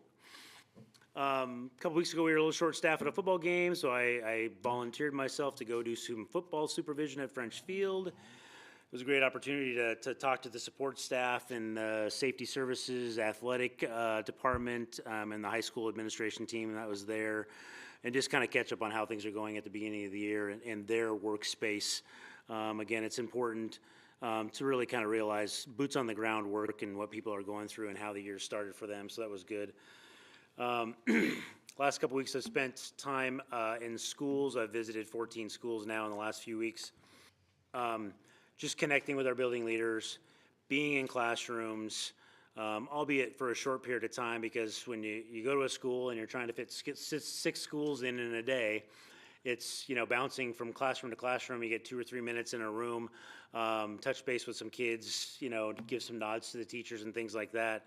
But it is just nice to get away from the office and be in those classrooms, see the high quality learning that's going on, have those conversations with the principal and other staff as they're available, and look forward to doing that and continuing to do that each and every week. So as the board becomes available, we'll communicate out when we're heading out to school, so please jump on board and join us.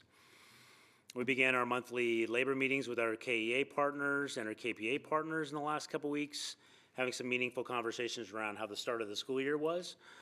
So we can continue to kind of have open and collaborative conversations with one another as we move into the year.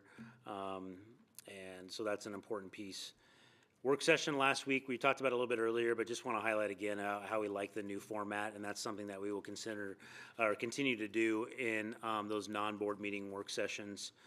And I appreciate those that were able to speak this evening on boundaries, the opening of Canyon Ridge and sixth grade middle school transition.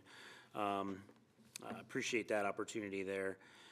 Attended the Meridian Elementary open house last week to help hand out informational levy flyers. It was great to be able to greet families and their kids as they came in, looking for the classrooms to go to, and it's nice to see their smile on their face. That happens to be my neighborhood, so I knew a lot of people in that school, so it was fun to see them. And I'll be at Daniel Elementary tomorrow night doing the same thing.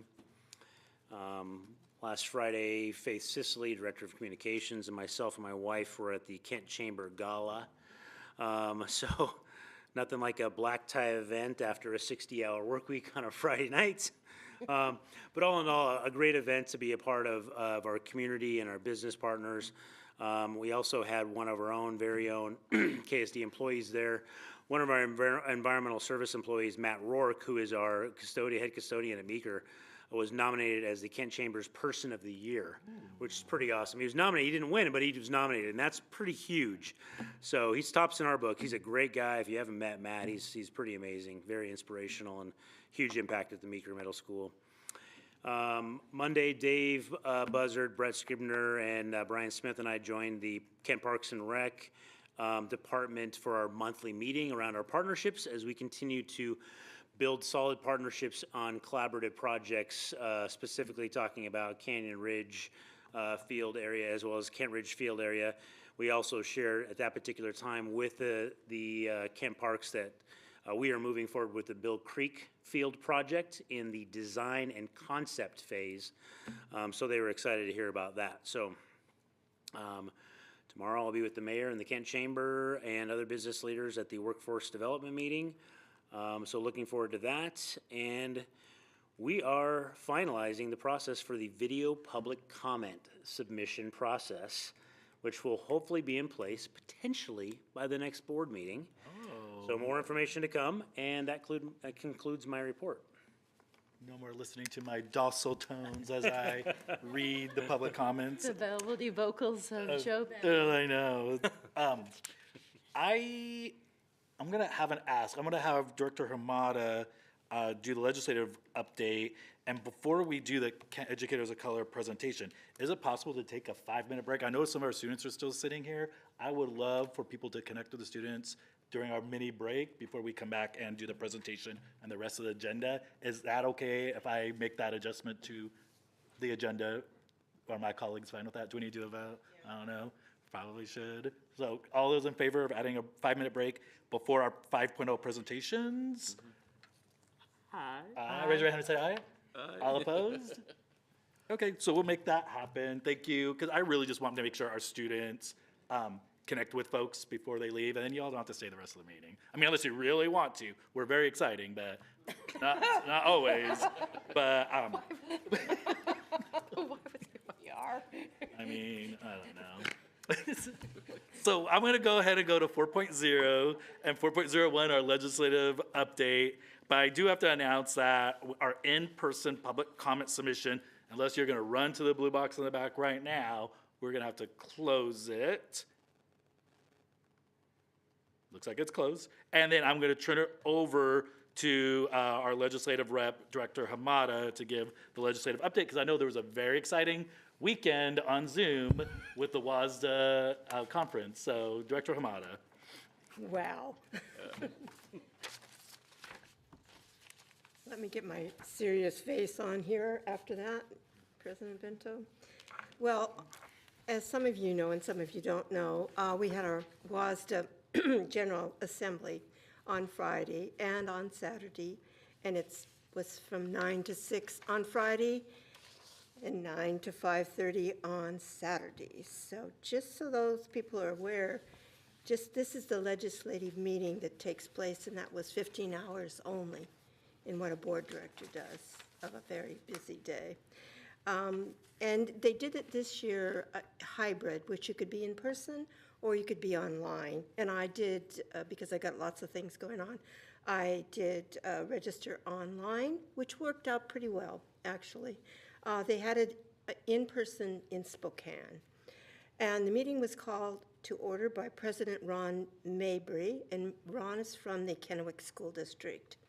There were 154 districts that had a person sign in to vote, and there are 295 districts in the state.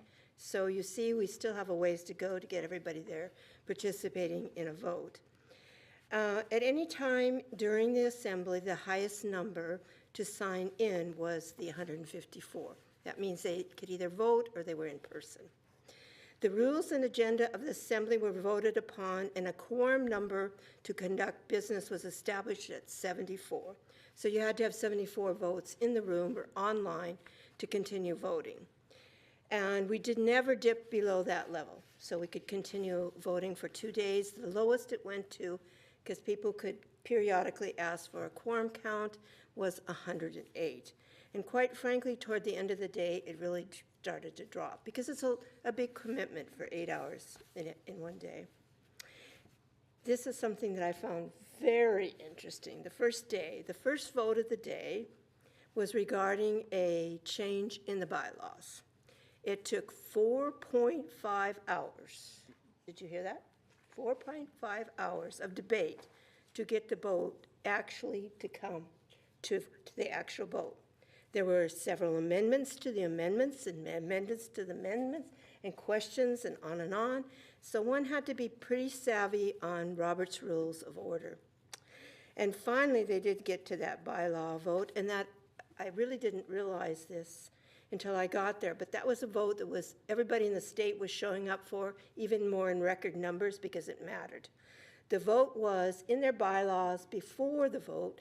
It had always stayed in there for 35 years, I'm told, that they had what's called weighted voting. And the larger districts obviously get more votes if you call for a weighted vote. The largest district in Washington is Seattle. They get 11 votes.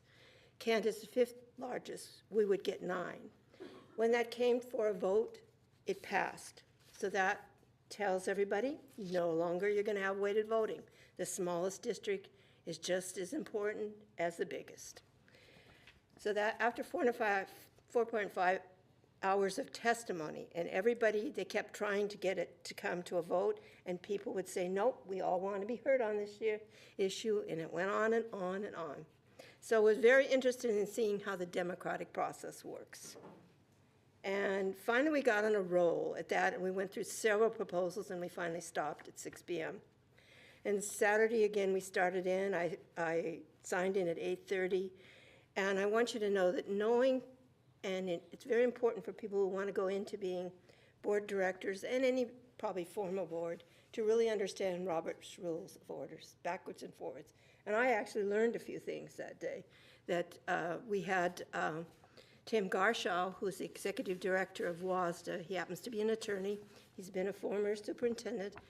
He was in charge of the whole committee that was set up to every question.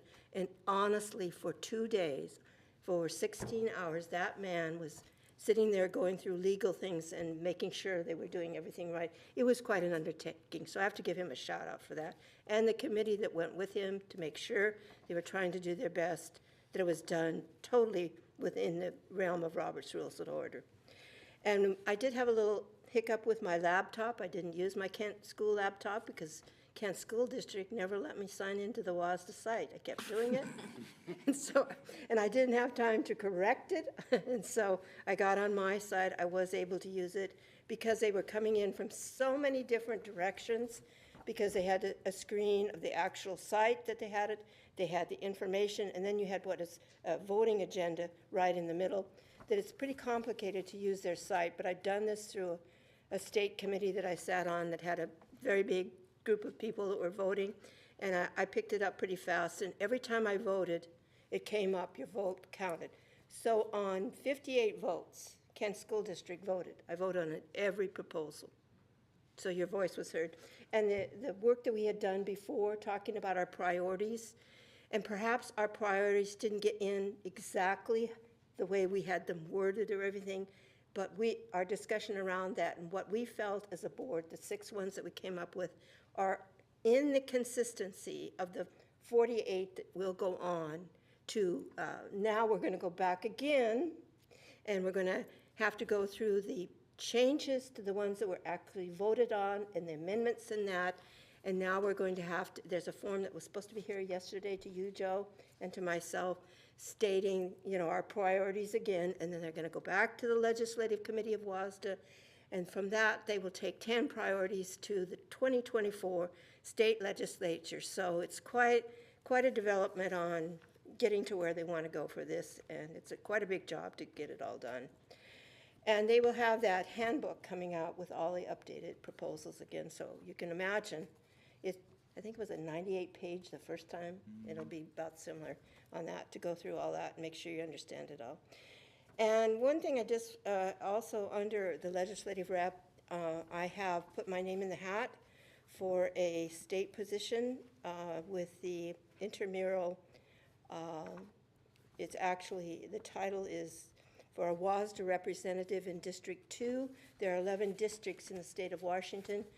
Kent falls into District 2, and I have put in my hat for a vote on that committee.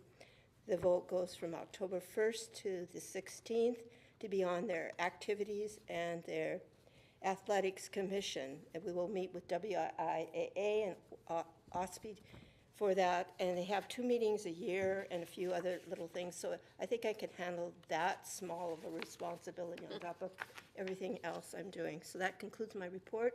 President Bento, thank you. Including your 2 meetings a month as a board director, right? Don't get it started. For 2 hours. Don't For 2 get it hours. started. Great. Thank you, Director Hamada, for your report. So according to our new amendment, we're going to go ahead and take a 5-minute break. I would love for folks to connect with their students who had questions and connect. And then in 5 minutes, we'll come back. So we'll take a 5-minute break. We'll come back in 5 minutes so that we can make those connections and bathroom breaks, et cetera. So let's go ahead. I'm going to break 7:06. We'll come back in 5 minutes.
12, and I should call us back to order because now it's been 7 minutes, but that's okay. I hope we got to connect with students. Live, okay. And that was amazing, so I do appreciate that we're able to do that. And thank you for the board for allowing us to do that so our students can go on their merry ways and go study, do homework, and all those lovely things before going to bed early at a decent time so they can wake up early and be refreshed for school tomorrow. So I am now going to go to 5.01, which is a Educators of Color Care Grant, and I'm going to turn it over to Dr. Berenger to make introductions. Great, thank you, President Benno. At this time, it looks like I am calling Damon Hunter, our Associate Superintendent of Human Resources, to begin this presentation.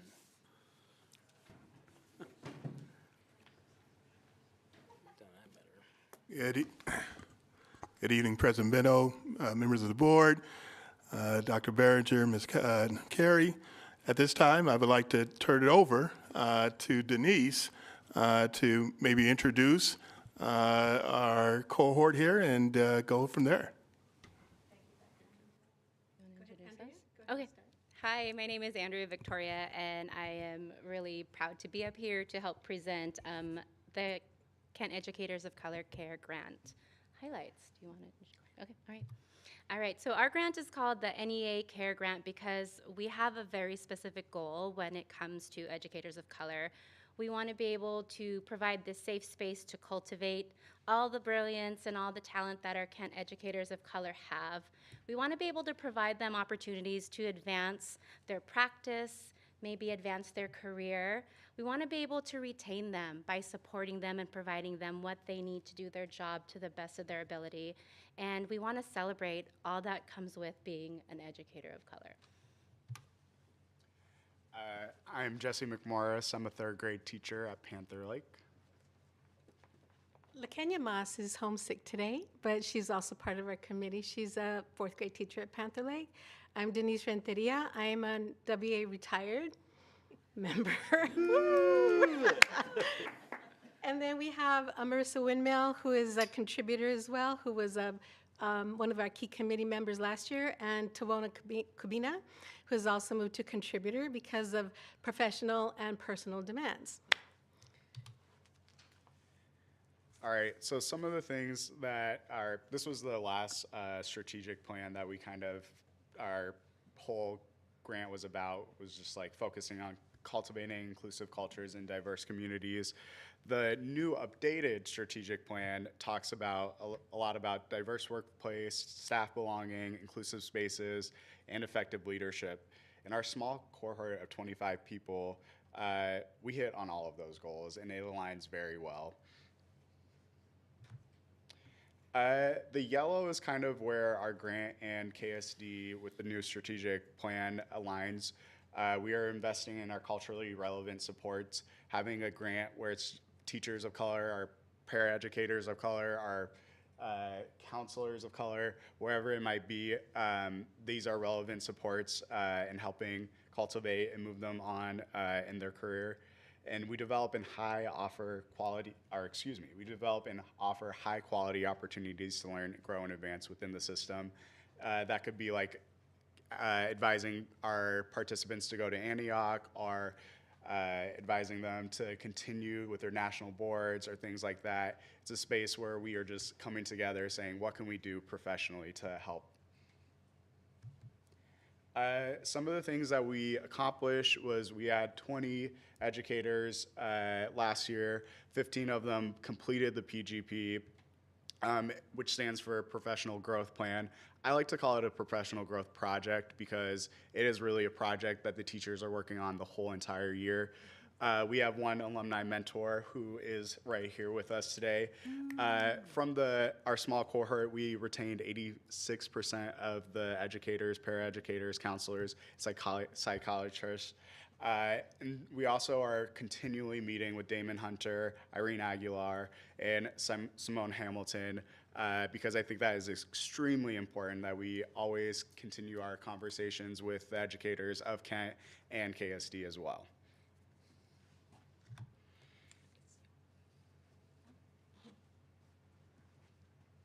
All right, so here are some highlights from participant feedback. We have CARE, it stands for Cultivate, Advance, and Retain. And as you can see, through this cohort, through this PGP, we've been able to cultivate like this sense of community, safety, and belonging with other BIPOC professionals. I think something that's really important as an educator of color is to be able to feel confident in your strengths and lean into your brilliance and be able to grow in a self-selected challenge area. And the great thing is that we are compensated for our time too. And I think that was a big draw for a lot of our educators. For advancing educators of color, like we're maximizing on their potential and talents for students' best interests. Through this professional growth project, a lot of our educators, their projects are based on how they can better support and serve their students of color and all their students in their classroom. They also learned how to build a more diverse network of professional connections. I know we do this not on our own, but sometimes it feels like we're on an island. And so it's just so profound to be able to connect with other educators of color who are feeling all the same things you are feeling. I think a huge part of retention here lies with more desire to remain in the profession. I'll talk a little bit more later about how my experience has motivated me to stay. It's important for us to stay here, right? There's more enjoyment of the profession and more positive relationships built with students. Thank you. All right. The why is the same as last year. The why is the same. Listening to and mentoring BIPOC educator professionals is key to retention and retaining us. And this professional growth process and the CARE Grant cohort community are the highlights of the program. We retain educators, advance their skills, increase awareness, and mentor them towards leadership roles, and acknowledge their brilliance and wisdom and what they bring to our profession. The Kent School District holds untapped potential within its dedicated educators of color and represents a vital force for progress. Our profound insights uniquely position us to provide optimal support for our diverse scholars, illuminating a path towards educational excellence that is both inclusive and transformative. Our future outlook is that we will continue this year and with the next school year. This was a 3-year grant that we received. We will continue our collaboration with Damon Hunter and Irene Aguilar and Simone as in her design teams, as she has, outlined in the Kent Equity Council. And we will continue to collaborate with KEA leadership and ask for action in concrete language in their collective bargaining agreement that supports and mentors educators of color as well. We seek out opportunities to collaborate at the local and state level with stakeholders, including legislators, to bring about positive change in our educational system. This is what's next for us. The when, there's a lot of information here. It's basically the same as we did last year, except we're doing a lot of data, reporting on what we found out, the survey, the results, the feedback. Not just quantitative, but qualitative was very important for us to capture throughout the process. And so that being said, and we're in a time crunch, so we want to leave space for our participants to speak to their own experience. And first we'll have Andrea Victoria, and then Christy Gomez, and then we have a video. Okay, hi, I'm back up here. My name is Andrea Victoria, and I have just begun my 4th year teaching ELA at Mill Creek Middle School. I feel honored to be up here to share about my experience in the Kent Educators of Color CARE Grant PGP. As an educator, a huge part of my practice revolves around creating a safe space for my scholars to learn, to make mistakes, to lean into the different things that they're curious about, to be seen, to feel like they're heard and honored. But we also, like in our educational jargon, we talk about what's good for students is also good for adults, right? And so I often wondered, where is this space for me? Where is the space where I can feel safe enough to really reflect on my practice and on myself? How can I be a better educator for my students, for the greater community? And thankfully, there's a space that does exist for educators of color to lean into their curiosity, to make mistakes, to lean into their brilliance, to be brave. It's through this CARE grant. Throughout this process, I felt safe to make mistakes, to ask questions that I might not have asked if I was in a different space, right? I felt like I was part of this larger, beautiful community. And through that process, I felt like I've accomplished the goal that I set out for myself in my personal growth project. And that's part of the reason why I'm up here right now. But really, through the dedication and support of the CARE Grant team, I feel like the educators that participated have like a new outlook on their profession. I know many of us shared that it is hard work and we don't know how much longer we can keep doing this, but we have each other. And I think that's what's really important. And then we can really lean on each other to get through the hard times, because teaching is not a joyride all the time, right? And so I really implore us to continue this program, to grow it, to nurture it, to cultivate it, to advance it, so we can retain those educators of color in our district. Hi everyone, my name is Christy Gomez. My pronouns are she, her. I teach second grade at Park Orchard Elementary. This is my 4th year teaching. Last school year I was a part of the CARE Grant. Through this experience I learned so much about myself and about others, about my students, about my community. And especially about myself as a human, how to better myself. I was able to share my experiences, gain new experiences, and learn from experiences. The meetings were truly like a breath of fresh air. Saturday mornings, I'd wake up and I'm like, oh, and then I would leave and I would feel like ready for a new week, It's a good feeling. And I feel like the experience was just very meaningful to me, that I decided to do it again, which is awesome. It just supported me in feeling more connected to myself, and then I was able to show up better for my students, and I was able to be more authentic, so they were able to be more authentic. I felt more energized, and this space really makes a difference. It really does make a huge difference, and I think it means just so much to those who are involved. It's purposeful, it's full of like care and heart and warmth, and I think it's just impactful beyond words. And that also has to do with the folks who are leading it as well. So thank you. Thank you, Andrea and Christy. And then we have Marisabel Curtis, who teaches at Scenic Hill, who has open house tonight. She was really looking forward. My name is Marisabel Curtis, and I am a dual language kinder teacher at Scenic Hill. I'm sorry I couldn't be here tonight. I am at open house, but I really wanted to share with you how important the CARE Grant is.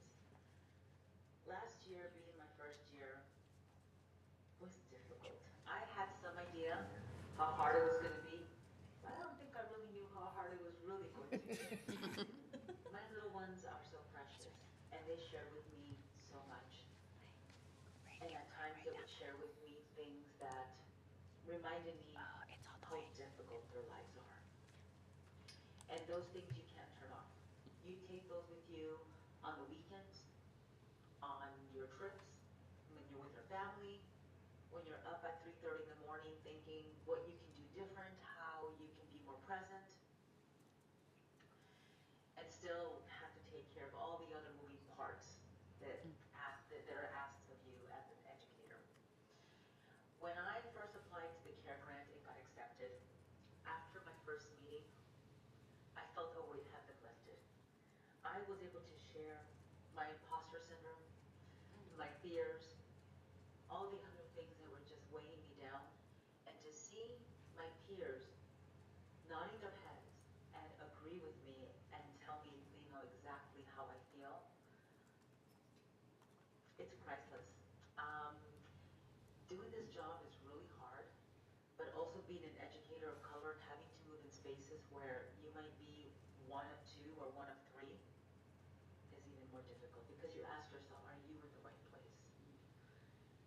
The CARE Grant gave me that safe space where I can share, I can be seen, and I can make some connections with other educators and pretty much create my village.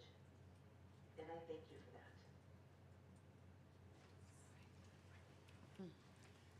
Right, so that concludes our presentation, and thank you so much for having us back and letting us give you an update. Thank you Thank so you. much. Yeah, because this is a presentation, we're able to ask questions, so don't go anywhere yet. My colleagues may have some questions, so I'm going to open it up. how can we make sure this grant is increased so that everyone gets this? That's a great question. That's why when we applied to NEA, we wanted to make it a 3-year grant because that's the longest that they give out. And so that's the reason last June, when we came and presented what we're doing, we had said we can't continue this without collaboration between the district and the union to ensure that work like this continues. Because we understand that without union languaging and consideration, and without the district also consideration and language, nothing's gonna happen. So that's why we're working with Mr. Hunter and Irene Aguilar, and we have input with Simone. So we're trying to Get that, yeah. replicate kind of what we do for the district, but at the district level. Right. Yeah. It's very impactful, and for me, that's one of the things that I wanted to make sure that we support educators of color, so that if the participants, I understand sometimes you have to limit so that, I mean, there's a ways we could work around that. So I really would like to hear that. Yeah, I think our dream would be like if we had even more participants. Exactly. Like even more, like starting in September and then ending in January with even one cohort and then continuing that. So it's an ongoing system. So right now we have like one alumni mentor. Right. We would, if we branch it out to like 70 or 100 participants, we would hopefully have way more. And I would imagine, like my dream would be, that would be amazing for the Kent School District, so. Yeah. Thanks. What I will add here is that because we're in the profession and have jobs teaching with Right, kids, right. it's It's hard. we found out last year that it's a huge undertaking Yes. to plan and meet and decide and debrief and everything. And so right now we opened up our cohort again for the second cohort, and we have 31. Wow. So we went from 20 to 31 in 1 year, and we found that probably half of the people that applied this year are 4 to 5 years or more in the district, and the rest are within their first 1 to 2 years. Wow. So it's not like the more you teach, the less this need, the less this need is. No. It's like, I need something like this in order to keep teaching, Absolutely. is what we're hearing Absolutely. from our participants. Absolutely. Yeah, Thank you. sure. Other questions? I just have a comment, President Bento. I really enjoyed last year the culmination of hearing from several of the participants. Again, you probably heard me say this over and over again. I'm a mother of a 27-year-old veteran teacher that the last 2 years, and she's not a teacher of color, but 27 years, and the last 2 years have been the most difficult of her career. So I get it, I hear it, and she also has been instrumental in getting a lot of younger people that she taught into her profession, but they're not doing well the first year or second, and she gets them on the phone. So really that first year support is extremely important too. So anything the board can do to help in the process, I hope we can do that. Thank you.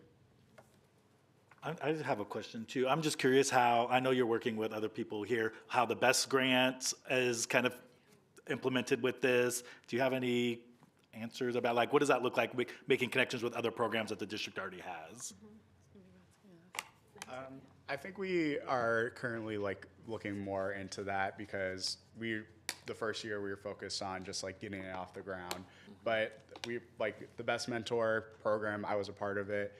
There are some really good things in there, but I would say that our program touches on more of it for teachers of color and like making sure our voice is heard. But I would love to work with the Best Mentor program to see like where we can tie in if things are already working, like, you know.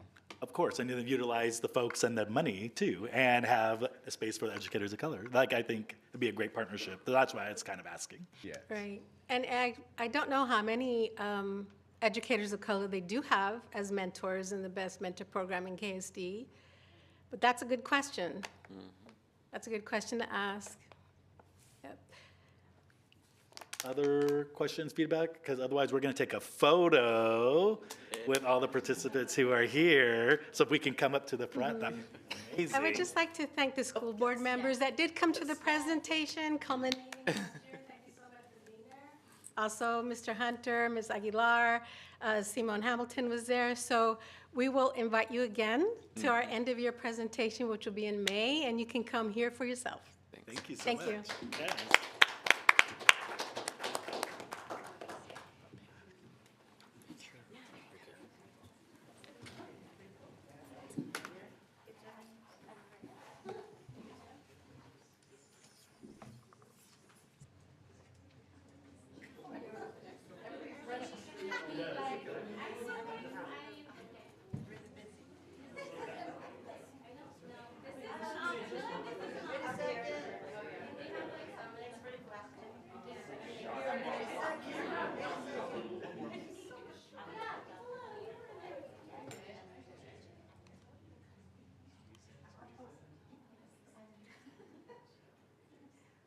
Let's do a KSD on three. 1, 2, 3. KSD.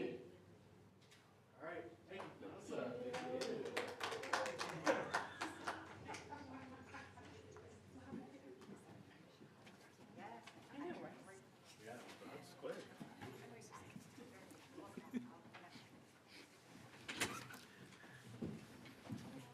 And we all looked amazing in that photo, I'm sure.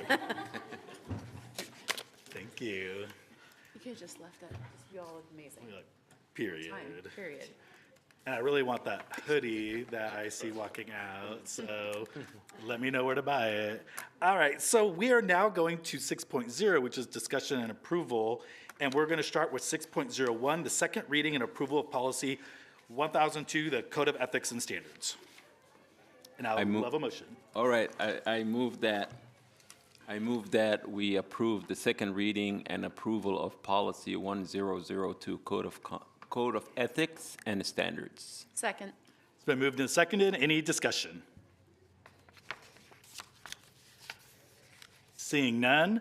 All those in favor of approving 6.01, the second reading of policy 1002, please raise your right hand and say aye.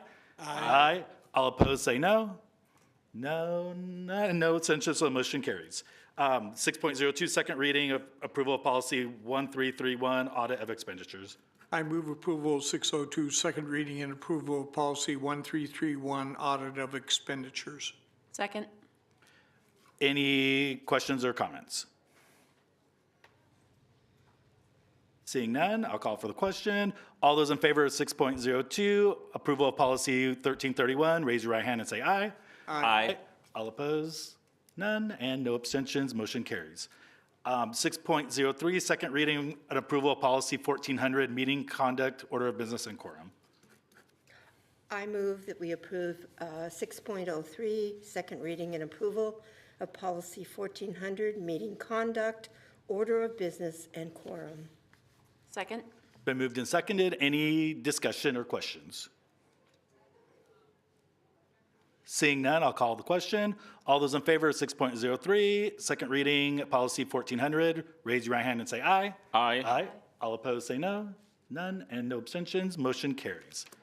6.04. I move to approve 6.04, second reading and approval of policy 1420, proposal agenda and consent agenda. Second.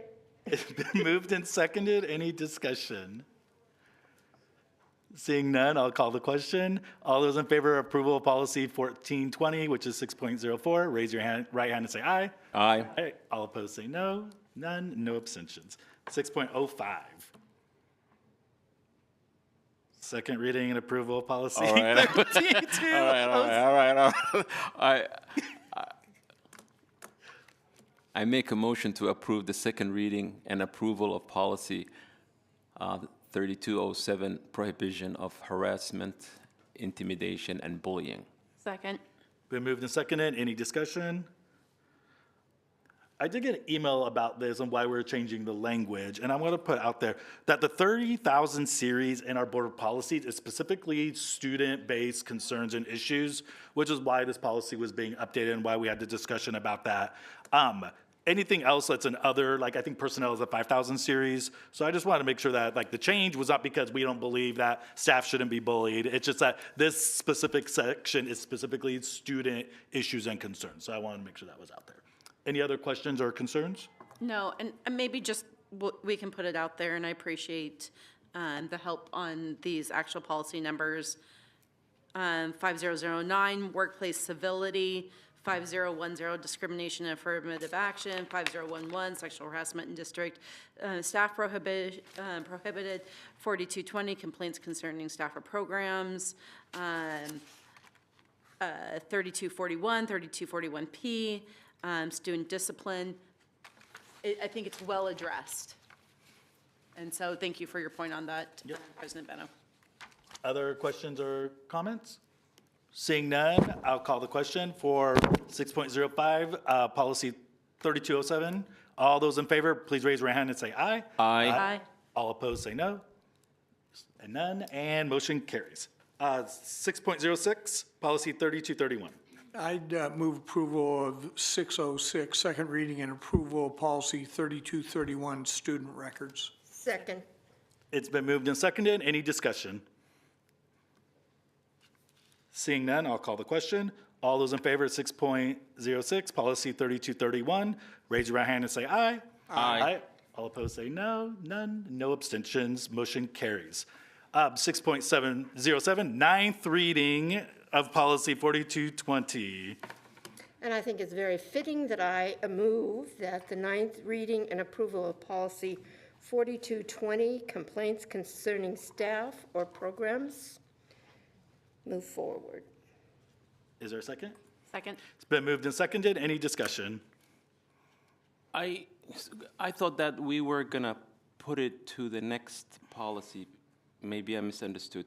No, there was a consensus to move it forward to this meeting. There was lots of changes, but we wanted the time to read over it. And my understanding was the same as Right. Director I really thought Farah, we were- that I thought our consent was to move it to the Move it next to the- policy, so we could actually discuss it last time, because there was new information that was Exactly. presented. Yeah, that's what I'm. And I'm sorry if that was my Maybe I misunderstanding. misunderstood, but what I thought was was the first time it was presented to us, so therefore we can move it to the next policy reading so we can discuss it more. We're going to bring up Ms. Halley to address that, but I think we had a consensus to bring it to this meeting, from what I recall. Yeah, if Pam Hawley, our coordinator of policy, could respond, please. Good evening, President Beno, members of the board, Deputy Superintendent Berenger, Ms. Curry. I believed that we were moving that ahead. We can certainly table it. We can do whatever your desire is. It is a board policy. So next, are there policy meetings on October 4 and 18? 4. 4? What's the next one after that? November 7th, I believe. First Wednesday of November, I believe. I think November 8th is the Wednesday, but yes. Sorry. I know November 7th.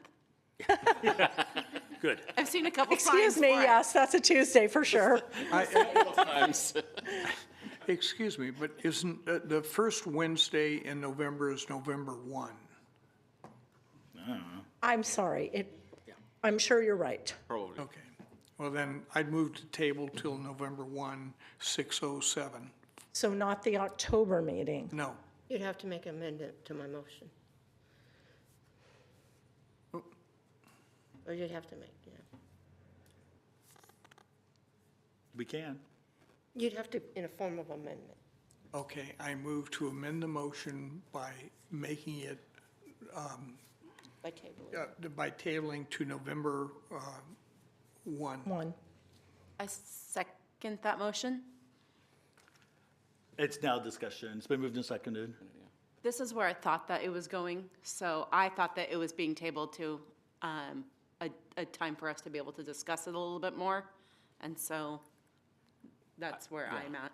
I honestly thought that day when the language was presented and we were talking about it in the form, that we were gonna look into the language and then bring it up the next policy meeting. So Okay, my misunderstanding then, I thought the mean- consensus was to move it forward, but we can do whatever the board would like to do. That's not my recollection, but obviously we are not in agreement with the. And that's not mine either, so Yeah. don't apologize, Ms. Yeah, there's some I ha- miscommunication somewhere. I heard the same thing, President. So discussion? Well, I'm against it. I'm against tabling it.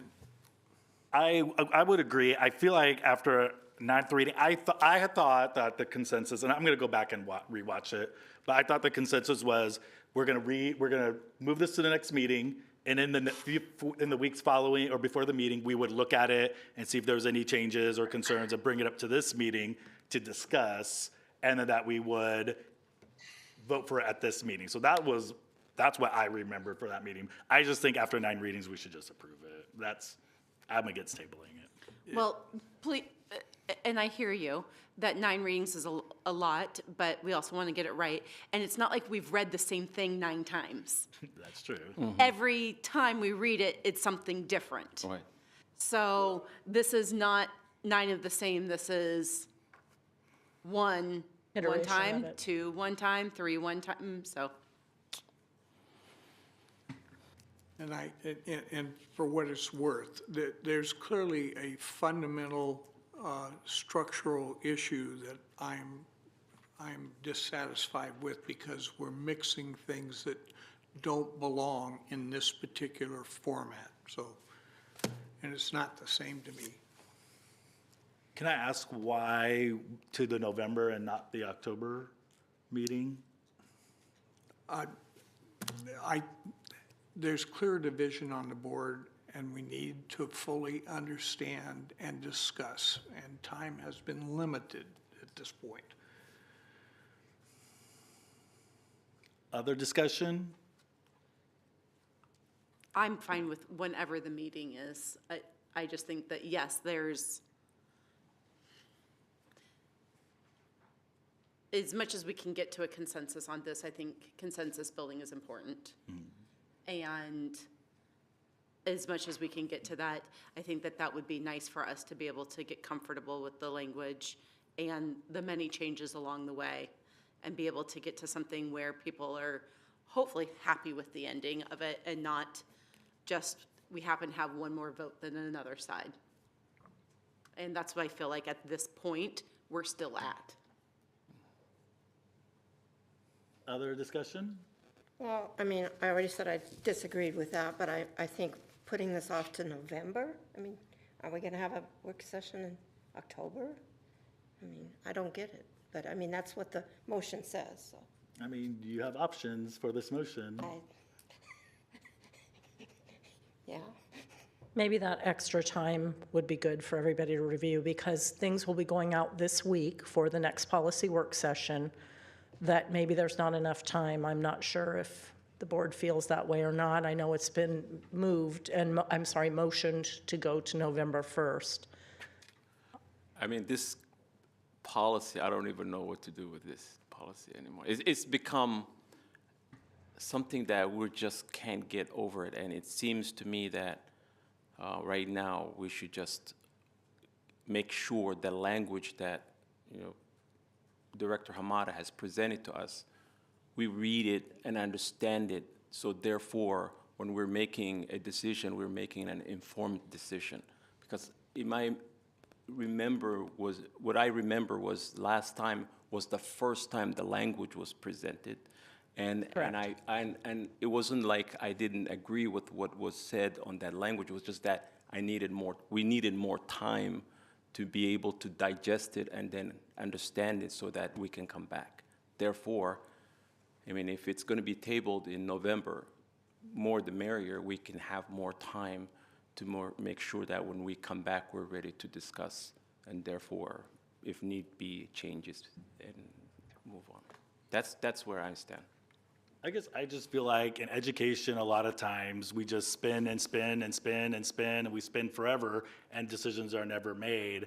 And I just feel like that at some point, we have to make some sort of decision, which is why I'm against tabling. I feel like we just either vote up or down, and then we might have to revisit this whole thing. But I just feel like that spinning is not a good way, because I feel like our time is more valuable doing other things. And I understand that we want to work at it until we get it right, but I don't think we're all ever going to agree on a specific thing. And sometimes, you know, fist of five, we're all in, or like, I can't live with it, and I'm just kind of like, and obviously we can't do straw votes or anything, but I think that somewhere there's a consensus, like we may not be at a 5, but we might be at a 4 or a 3, but like, are we at 1? Like, no way. Or are we like, well, I could live with it, which is a 3. And I think that I feel like we're in a mindset where it's like, it either has to be this or this, but I think a little bit of consensus is fine, and that we just have to kind of make a decision. That's why I'm against tabling.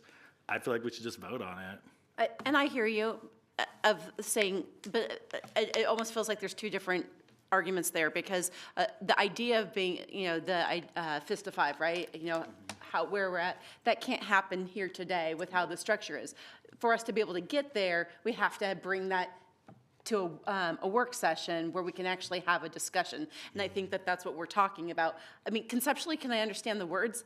Yeah, I absolutely can. Like, the language is not that hard to figure out, right? But trying to get that consensus around the table, which I think that's probably the most important thing that we can have up here, is a sense of community building and consensus around these important decisions. And so, does it have to be November? Well, that's what's on the table, and fine. But, and then I also like to point out that a non-decision is still a decision.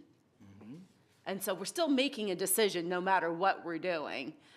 It's just right now, if we choose to table it until we're able to actually have that consensus building, are we at a 3, a 1, a 5, that we are tabling it and keeping what's there already. I hear that. I would ask that we not do it until November. I would ask that we move it to if we're going to table it, I would rather we table it to our October meeting.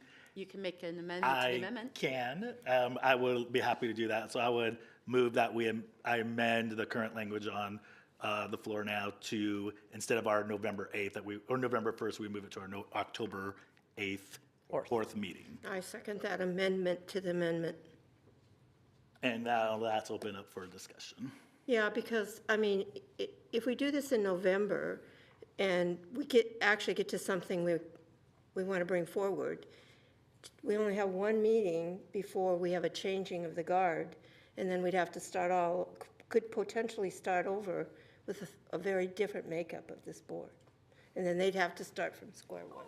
Well, we have that risk anytime in the potential of moving it. Right, but I mean, we've already done all this work on it. So. Oh, dang. I didn't even think about that. Yeah. Yeah. And, I mean, that can potentially happen anytime, 1 and 2, even with the same makeup, although we know that it won't be necessarily since Joe is stepping down. There's even the current board can bring it up at any time. So. Or does it make more sense to wait until a new board's seated? You can talk about that as well. I have spent many hours talking about this. I do not want it to wait till after I leave. I feel like that's a waste of time that I have done. That is the thing right there. That is the thing right there. Joe is going to be gone in about. But I feel like, then to me, it's just like, my conspiracy theory brain, which I don't want to go there, is just like, oh, we'll just wait for Joe to leave. Someone else will come on. I just don't like that. No, and I know that's not what the board is doing. That is not. I would rather just get it done Absolutely. sooner rather than later, because later is unknown. And I also hope that any policies that we're making are for the long term and not for a flash in the pan moment. Correct. And I think that the entire board would hopefully agree on that. Well, I mean, Director Miguel, I definitely agree on that. The problem is that there have been some incidents that we do need to have a decision on this policy for our legal thing. And our administration has talked about that. So this is not like every policy. We do have a 4220 policy. It stands, and it will continue to stand. Right, but Now, if you're saying that it's just because we don't like it, that's a different story. But there is a 4220 policy in That's place. in place. And the decision, no matter what it is that that policy still is in place. Yep. Other discussion? So the motion on the floor right now is to table our meeting until October 4th. Don't you have to vote on the amendment to the amendment? We first? start from where we are, and then, because that would determine where our next steps are, so. So we're gonna start with the current amendment to the amendment on the floor is to table our meeting to October 4th. So, Okay, I'm agree with. right. Robert. So the question, the thing is, I'm just saying is, today is the 27th. So we have until next week. It's literally next week. But we had this since last month too, so we've had several weeks to look at it since our last meeting. Right, but we did not think it was going to be on this meeting to be voted for. The thinking was we would put it on the next board. Which would have been We're October on 4th. October 4th, So okay. if we didn't think it Okay. was gonna be, I thought it was gonna be Right, today. all right. It was also on the agenda when we did our two Yeah. by twos, it was on the Yeah. agenda. So for me, like, we knew it was gonna be on this meeting. Yeah, and you've seen it. So we brought it seen up it. in that meeting that we I literally, I brought it up. we were going to push it. Right. That's what was discussed in our 2x2, is that we don't think it should have been on the meeting. So we Oh. did That's, talk about yeah, it. that's what I asked on 2x2. Yeah. I said, because when I saw it, I was like, wait a minute. But then the thing was, we're going to be here and then talk about it. That was not brought up on my two by two, we just went through it, and it's like, okay, let's we were on let's the- move After on. yours. Yeah, so for me, it was always like, it was on here, I looked at it. So if we didn't think it was gonna be on this, then it would have been on the next meeting, which would have been October 4th. October 4th, yeah, okay. So I for get it. me, but the motion on the floor is right October now, 4th. October 4th. October 4th, yeah. So I'm going to do a vote, or call for a vote. So all those in favor, unless there's further discussion. So all those in favor of tabling this motion until our October 4th policy session, please raise your right hand and say aye. Aye. All opposed? Nay. And there are no abstentions, so 4-1, it'll be moved to our October 4th meeting. And then all the other motions go away because we approved that. Yeah. Yep. Great. And 6.08, which is second reading of policy 5409. I move to approve item number 6.08, second reading and approval of policy 5409, unpaid holidays for reason of faith or conscience. Second, yeah. It's been moved and seconded. Any discussion? Seeing none, I'll call for the vote. All those in favor of 6.08, policy 5409, please raise your hand and say aye. Aye. All opposed, say no. There's none, and no abstention. Motion carries. Now we will go to 7.0 for the consent agenda. I will now ask the board if they want to pull a consent agenda item for discussion. Move to poll 708. 708. 708 has been pulled. Any other board members would like to pull an item for discussion? Seeing none, I would love a motion to approve the consent agenda minus 7.08. Move approval of consent agenda items 701 to 710 minus 708. Second. It's been moved and seconded. All those in favor, please raise your right hand and say aye. Aye. All opposed, say no. And motion carries. And the consent calendar has been adopted. We will now go to 7.08, gifts, donations, and/or memorials acceptance. Move approval of 708 gifts, donations, and memorials acceptance. Second. It's been moved and seconded. Is there any discussion? Yeah, first of all, obviously, the Ridgewood parents have really put together a significant contribution to try and take care of a variety of activities at Ridgewood. And I just thank them for that extra effort that makes the educational experience even more well-rounded.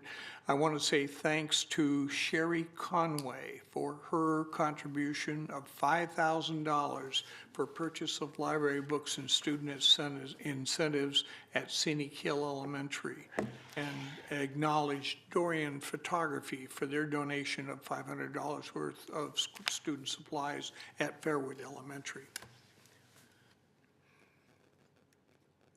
I do have a question, because I was going to pull this too. Wasn't there a state grant for 4th and 5th grade camp? So I'm curious why we have a donation. Is that to enrich it? Is that to extend it? Or is 4th grade not included in that? So I was just curious about that. I'll call Randy Heath, the Associate Superintendent of Learning Supports. I am not familiar with this grant and what it is about. So this went through the schools, so I'm going to need to take a look into what that was specifically for, because the 5th grade is what is doing the outdoor school. So 5th grade is outdoor. So this makes sense to me then. If 5th grade is outdoor school only, then this is just a nice donation so that 4th graders can get camp too, I'm assuming. Camp Waskowitz in the past has been a one-day go and come back camp. It is both. Actually, they do an overnight process, but we accessed it last year with all of our schools for a one-day experience. So this could be what is going on here as kind of maybe a precursor to the year before they go to a full 5th grade camp. So I will look into it more, and I will get that information back to the board. And we're grateful for the donation. I'm just curious, because if we're paying for outdoor camp, then I was just curious what the extra donation would have been. Yeah, I will take this opportunity to state, though, that however, that the state funding grant that came through is weighted according to the need of the school. And so there will likely be some fundraising and other donations that are going to be coming from groups like BTSA or maybe the Kent Schools Foundation or others that we have already started talking to. And then there are also like some other aspects to it in terms of, you know, we would like to build up a warm weather clothing type of thing for kids to use while they're at camp and stuff. So you might see some other like donations coming through at various times for that, because we've started on that process. Awesome. Thank you so much. Yeah, go ahead, Director. Yeah, I would like to acknowledge Tom and Mary Koffler's $4,000 contribution to Kent Meridian for drama production expenses. Excellent. That's an extraordinary gift. Yes. Other questions, feedback? Seeing none, I'll call for the vote. All those in favor of approving 7.08, gifts, donations, and memorials acceptance, please raise your right hand and say aye. Aye. Aye. All opposed, say no. There is none. No, and motion carries. And that will take us now to 8.0, informational. We don't necessarily need to do anything with that unless someone wants to post something to discuss. No. And then that will take us to 9.0, final communication from the audience. Any more lovely cards? No. And then now we go to board reports and discussion. And I'm going to start with Director Farah. All right, thank you. Looking forward to visiting some schools. Would be nice. I've been busy last few weeks and just being with my own schooling and doing my doctoral and things like that. So, but I'm looking forward to being in the schools so that I can see what's going on, especially 6th graders moving to the new schools.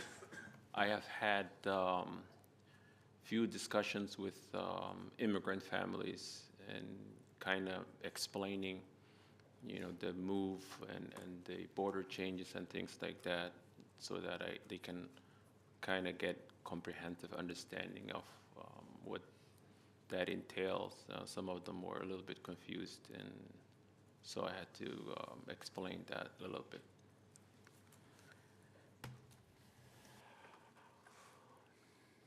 I want to thank the presenters tonight. That was really good presentation, and we had enough time to ask questions, and sometimes the questions might be too many, but we want to make sure that we not only ask the questions for ourselves, but we're asking questions for the community so the community can understand.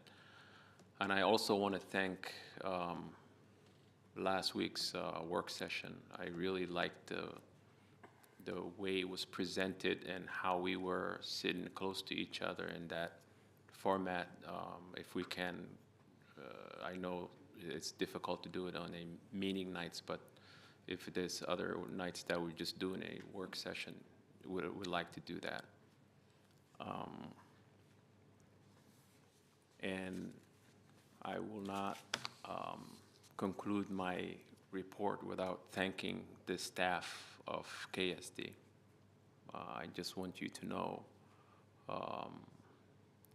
you are appreciated, you do the work, you do it every day, and you do it without asking questions or concerns for yourselves. And I recognize that, and in my opinion, you are the best. And I want to thank you for your dedication to our kids. And that concludes my report. Director Clark. Thank you. During the fall, I've tried to take in some after-school activities. I went to a Kent Lake football game and a KM football game, and I understand there's a large swim meet coming up that I believe Director Margell will be talking about, so I'll close with that. Director Hamada.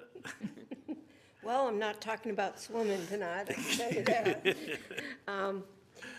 Thanks for hanging in there tonight, all you here and online.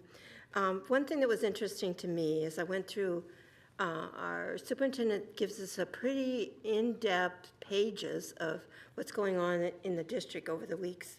And I kind of pick up some highlights from that. And one thing that was concerning is the McKinney-Vento students increased dramatically from last year, from 265 to 360.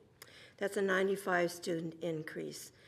This is our students to declare they do not have a permanent housing, so that's always on my mind. And in that, some other statistics that 41 students are living in shelters and 14 living in unsheltered in-cars. In society, to me, that's just not acceptable. But we're trying to do our best, what we can for those students. The district provides transportations to 209 students that live beyond our borders.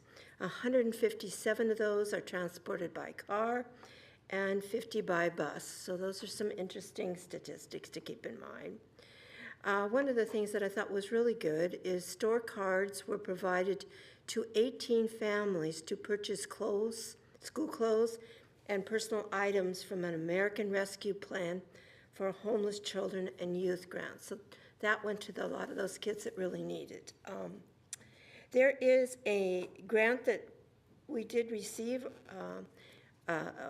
ORIA grant. It apparently went to the Community and Schools of Kent because it paid for a school refugee navigator. I think we talked about that earlier, to help those that are refugees coming in. And I can see, I've worked in the community schools as a mentor for a long time, so I'm very familiar in their programming, and I think that's something we've really needed.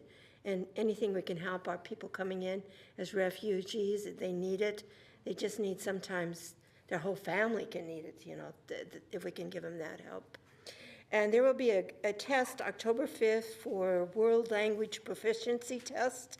So that's on the 5th of October, where a student can earn 4 credits. So if you have some kids out there that are already proficient in languages, keep that in mind. That'd be 4 credits that they could learn if they pass that test.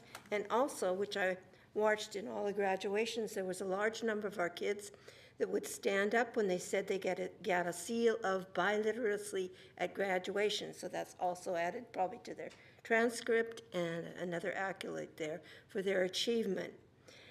And I learned something that I didn't know, that we have in this organization called, there's a student organization called SALT. I wonder how many people know what SALT is. Well, I didn't. And it's 8 students are selected from Kent School District high schools in athletics to get together and talk about that. So I thought that was kind of interesting.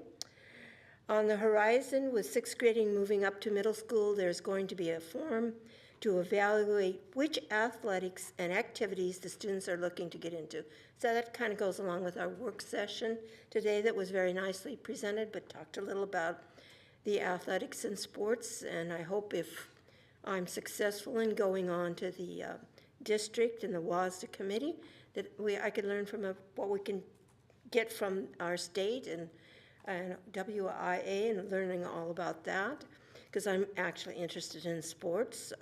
You might find that hard to believe, but I'm involved in sports for a long time in various sports. Kent Laboratory Academy was visited by a team from the Valley Park School District in St. Louis, Missouri. The visiting team shared that among the schools they visited in Washington, KLA was the most innovative in design. So I thought that was kind of interesting. So that's coming from somewhere in St. Louis, Missouri, and they really thought our design was the best in Washington that they saw. On September 18th, I attended a small ceremony where Gavin Downing, our present Kent Ridge librarian, was given an award from Washington Education Association for advocating for students in human civil rights. So you've probably seen that on our website. On September 22nd and 23rd, obviously I already talked about, my entire weekend was pretty much with WASDA Assembly. On Monday night, I went to a PTA meeting. I try to join about 6 PTAs a year and try to participate in a very small way in those. And I was at the Martin Sartoon PTA meeting. And man, I was really kind of surprised that they have a pretty active PTA there. So pretty interesting. And some of our other schools that don't have them, you know, I'm trying to pick up some ideas from there. And now I have a plug that if anybody's listening out there, Kent Meridian High School, which I've been involved with for a long time, is really struggling to get their PTA going this year. And if anybody has a burning desire to help Kent Meridian, a parent or maybe even just a community member, they need a couple of executive positions, and I just don't have the time to be their treasurer. I would be a terrible treasurer because I'd never get the work done because I don't have the time. But they really need a treasurer and a couple other executive positions. So if you have the time or commitment or know somebody that does that, please get the word out that they have about $6,000 in their treasury still, and they need to, you know, they need to keep that PTA functioning. So if we can help that in the community, get there out there and do it. On Tuesday, on the 26th, I testified at 9:30 a.m. to the King County Land and Use Development Committee on the battery storage unit at Covington, and it does look like the chair of that committee, Chair Perry, did say, and she said this in an open video that's posted, that that's no longer going to be a possibility in the Covington area. So I thought that was good news. However, the gentleman that's been following that carefully in Covington and leading the charge on that says there's a possibility that company, Tenaska, could take it to the governor and under another proposal and still be at it. But it looks like we've been pretty successful. I'm all for green energy, but it's not the right place near a middle school. And I received a certificate from the Office of Native American Education that I up here tonight, and it's on tribal consultation training that I completed on August 30th, and all our board members are eventually going to have to do that because it's a law next year. And that concludes my report. Thank you, Director Hamada. Vice President Margell. Thank you. Well, congratulations on your certificate. Thank you for leading the way on that one. So good night, good evening to everybody here and on the phone. Just some things that have been going on in my world. We will get to the swim and dive here in just a moment because that is taking up a significant part of my life right now, but a really good part. I did have the opportunity, the King County Vice Chair, Reagan Dunn, had a community event in the Fairwood community that he represents, and brought in some really interesting people from the King County area. John Wilson, the county assessor, and Sheriff Cole Tyndall. Great to hear her perspective. We got to hear a lot about not only, well, the assessor talked about taxes, and but also talked a lot about if you're a senior, what options there are, low-income seniors, and the increasing amounts of opportunities there are to be able to reduce property taxes, and that begging isn't the right word, but just like, please call us. We're just here to help you, and we're not going to just send everybody to a website. Like, there is a person on the phone that will help you, and we will figure out what that looks like. And so I just thought that was a really good message, and hearing about that, and also hearing about really the imbalance of kind of where some of our property taxes are within the county. Sheriff Cole Tyndall had the major from our area come and speak, and a big thing that I heard about was just the number of openings there are. And she also spoke a lot about just some of the crime statistics and what their focuses are going up. And so good to be part of the community, and just great to see so many of my neighbors out and about at that meeting. Also today got to go to a breakfast put on by Council Member Von Reichenbauer, and it was Brent Beardall, who is the CEO of WAFED. And I do like to hear from a banker every once in a while, just seeing what they're doing and hear that perspective. I'm just going to say he shared a personal story, but gave kind of 3 things that he learned from this personal experience that I just thought were interesting ones to share. One, there's power in pulling for one another. And so even though many of us are very different, we still can come together and pull for one another. The other thing is okay to not be okay. Sometimes it's just good to hear. And don't be shy to express your love. And I thought that was great to hear from a CEO. And when we had our meeting last week, just talking about being respectful and being kind, and just the power that is, and how much a difference that makes in people's lives. So just loved hearing that from a lot of different places. I think it was last week. I'm trying to remember. I left straight from here and was able to get the very tail end of the Kentridge open house. And just wanted to say the teacher that was there and talking, or teachers that were there and talking with us at the very end, I think it was 9:30 at night. I also know that they do 0 hour at 6:35 in the morning. Mr. Atkinson and Mr. Gordon, and just wanted to say, like, you guys are amazing. Thank you. I know that's happening all around all of our different high schools, and those are really long days, and thank you for the work that you do. And I know it's not just them. It is the administration. It is our custodians. It is our teachers that are there for some really long days. But as a parent, I really love open house, and it means a lot to me, so thank you for that. I also got to go to the Northwood open house, which was so much fun, seeing 6th, 7th, and 8th grade parents. And it was kind of fun walking around class to class, and you got to see like your friends. And I don't know, I haven't had this experience since I was in high school. You're like, oh, hey, how was it? You know, you just seen them 15 minutes ago when you were passing to go to that class. And I kind of missed, you look at me like I'm crazy. But it was really fun, and it was great to hear. And what I just wanted to say, particularly at the Northwood, seeing this, is the absolute enthusiasm of the teachers.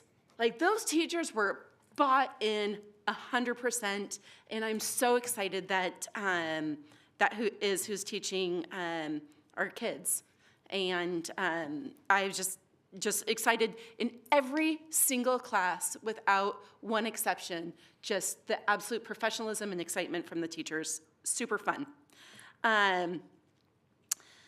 Swim and dive. There is a huge swim meet tomorrow night. It has 11 schools at it, 23 divers. By the way, that's a lot. Yeah. And so please come and support Girls Swim and Dive. Tomorrow night I will be at Lindbergh, which is the home pool for Kentridge. And we will be watching our girls swim, and we have some really good times that I'm excited to watch for. So. And I've also spent a lot of time in the rain and in the sun and in the sleet. I think I've gotten every weather pretty much, watching boys soccer at our middle school. And just fun to see the kids out there playing and seeing the 150 track kids run by right in the middle of the game. But my favorite part of all of this is how many middle school students I see out there supporting the sports. So whether they're playing or they're supporting, both important roles, and very cool to see. Thank you again to our Kent Educators of Color Network for the presentation tonight. And I'm going to take a cue from Wally. I'm going to thank our students. Thanks for being here. We enjoy you. You're very cool. I love chatting with all of you. Thank you for being here. Thank you for being in our schools. Just point of clarification, if I didn't want to watch all 23 divers, when did swimming events start at this? The dive should start at 3:30. I'm guessing with 23 divers, that will probably take us till 5. So we'll probably see our first relays starting right around 5 p.m., which if you're going to come to a swim meet, go to the relays, and they're so much fun. Like, you want to see support and love being poured out, go to a swim meet for relays. So, yes. Yes, and so that concludes my report. Thank you, Director Margot. I guess teaching for 22 years, the novelty has worn off of the passing of people. It's just like, it's a class. But You I'm don't glad sit you're looking excited at by it. Zoom all day. All right. But my report, I'm going to start with thanking our students for coming as well. That was on my list, for bringing up their concerns. Man, I wouldn't want to lose Battle of the Books. So I think we need to look at that. And I know we've said this from the dais, how we're going to do our band and orchestra. So that's just something to kind of think about. Again, the Kent Educators of Color, they've been doing such great work, and the leaders there have been doing phenomenal. And I'm very happy for the partnership with our HR department and the Kent Educators of Color. And the grant is from NEA, so it's the national union. So like the partnerships and whatnot will make it more attractive to apply for more grants. So I think that's great. I also went to the presentation of Gavin Downing's award, but I want to read something because he got an award for the Student Involvement Award. And I don't know if you all know this, the NEA, the National Education Association, they do an annual Human and Civil Rights Awards. And the reason they've done that every year since 1967, and the reason why they've done that, because before the NEA existed, there was 2 national unions, the NEA and the ATA, which is American Teachers Association, which represented black teachers in segregated schools. So when they merged in 1966, they wanted to honor the leaders in the racial and social justice movements in giving these awards. And for a lot of people who don't necessarily know and understand, when the schools integrated, a lot of the schools where predominantly black students and teachers things were thrown out, schools were changed, and so it wasn't just like happy-go-lucky as we know from American history, but so what NEA did to honor the merger of the NEA and ATA is to do the annual Human and Civil Rights Awards at the national level, and WA does 4 at the state level. And I go to the NEA Human and Civil Rights dinner every year, and it's probably the best event I go to ever in the union, because there's some events that are not great. But this dinner is amazing, and just seeing what goes on all over the country. And I think it's important to kind of lift that, to understand that the award that Gavin got for supporting students is it's a great honor. And so it was a nice little celebration of people. And every time I go to Kent Ridge, I just see people I know, like Miss Patu, I worked with her. I'm like, you're the assistant principal? Great. And so just I always have a great time. It's a huge school. I always get lost, but I always have a great time at Kent Ridge. Yeah, they keep telling me that, but then there's outside and here in another building. And yeah, and then I haven't seen that yet, but maybe someday. I wanted to bring up, because we've been focusing on literacy, I read an article from the NPR that talked about literacy rates. They said that fewer than 40% of elementary students are proficient in reading. Yeah. And that article blew my mind. And the article goes on to talk about COVID and virtual teaching, et cetera. And, I was talking to my students about this, and my juniors and seniors in psychology are just amazing. And so we have conversations, we're able to talk about current events and whatnot.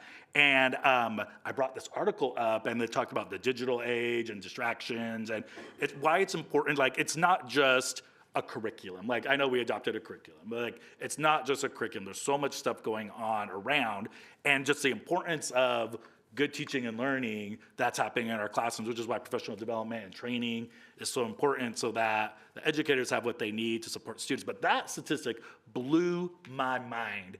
And I think about a lot of my juniors in my IB psychology class who took the class because they love psychology, may not be the strongest students ever.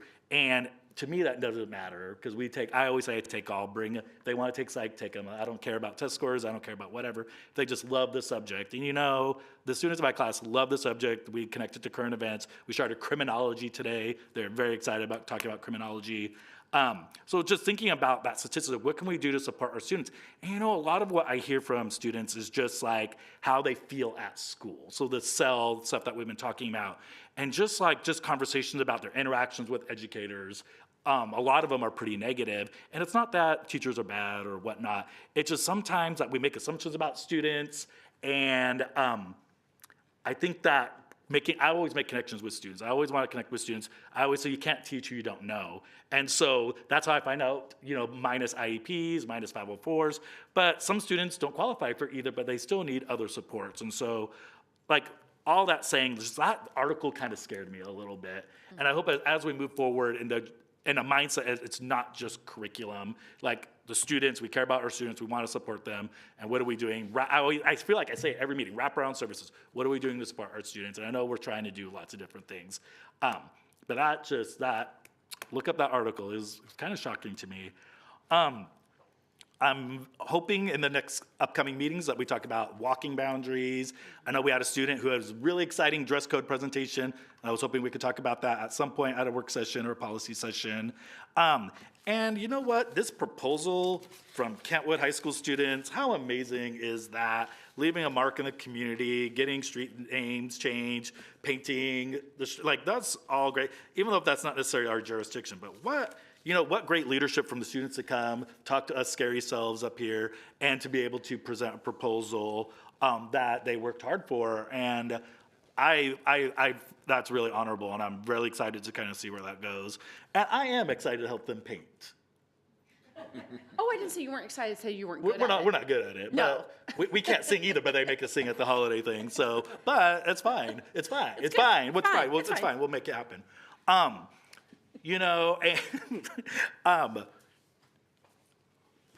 lost my train of thought, but that's okay. So I'm taking a bunch of IB students to Top Golf coming up. That's going to be scary and exciting. And, be talking about my last meeting, which is coming up, ultimately the CTE director program. I'm going to talk to Ms. Lori Paxton, hopefully at some point, to talk about CTE director stuff, because I'm supposed to visit different programs. There's, teaching full-time, being on the board, which is only 2 meetings a month for 2 hours, and doing, which is not, it's not, and answering emails and stuff. It's just a lot of work, and then going to school. And, and I thank the people who have emailed me and, wished me well, et cetera. But I'm still around through December, so I'm not gone yet. You'll have to deal with me a little bit longer. But just understanding that, I'm a lover of CTE. I always have been. And I'm glad to see that we've made some strides in this district to work really hard at implementing CTE around. Students need choices. Students need to have options after they leave the school district. And I'm glad to see all the hard work that we're doing and hopefully can continue to do so. I think that's it for me. And I know there's probably a bet for when we end. I'm kidding. But I'm going to go ahead and adjourn the meeting. It is 8:25. And have a good night, everybody. Who won?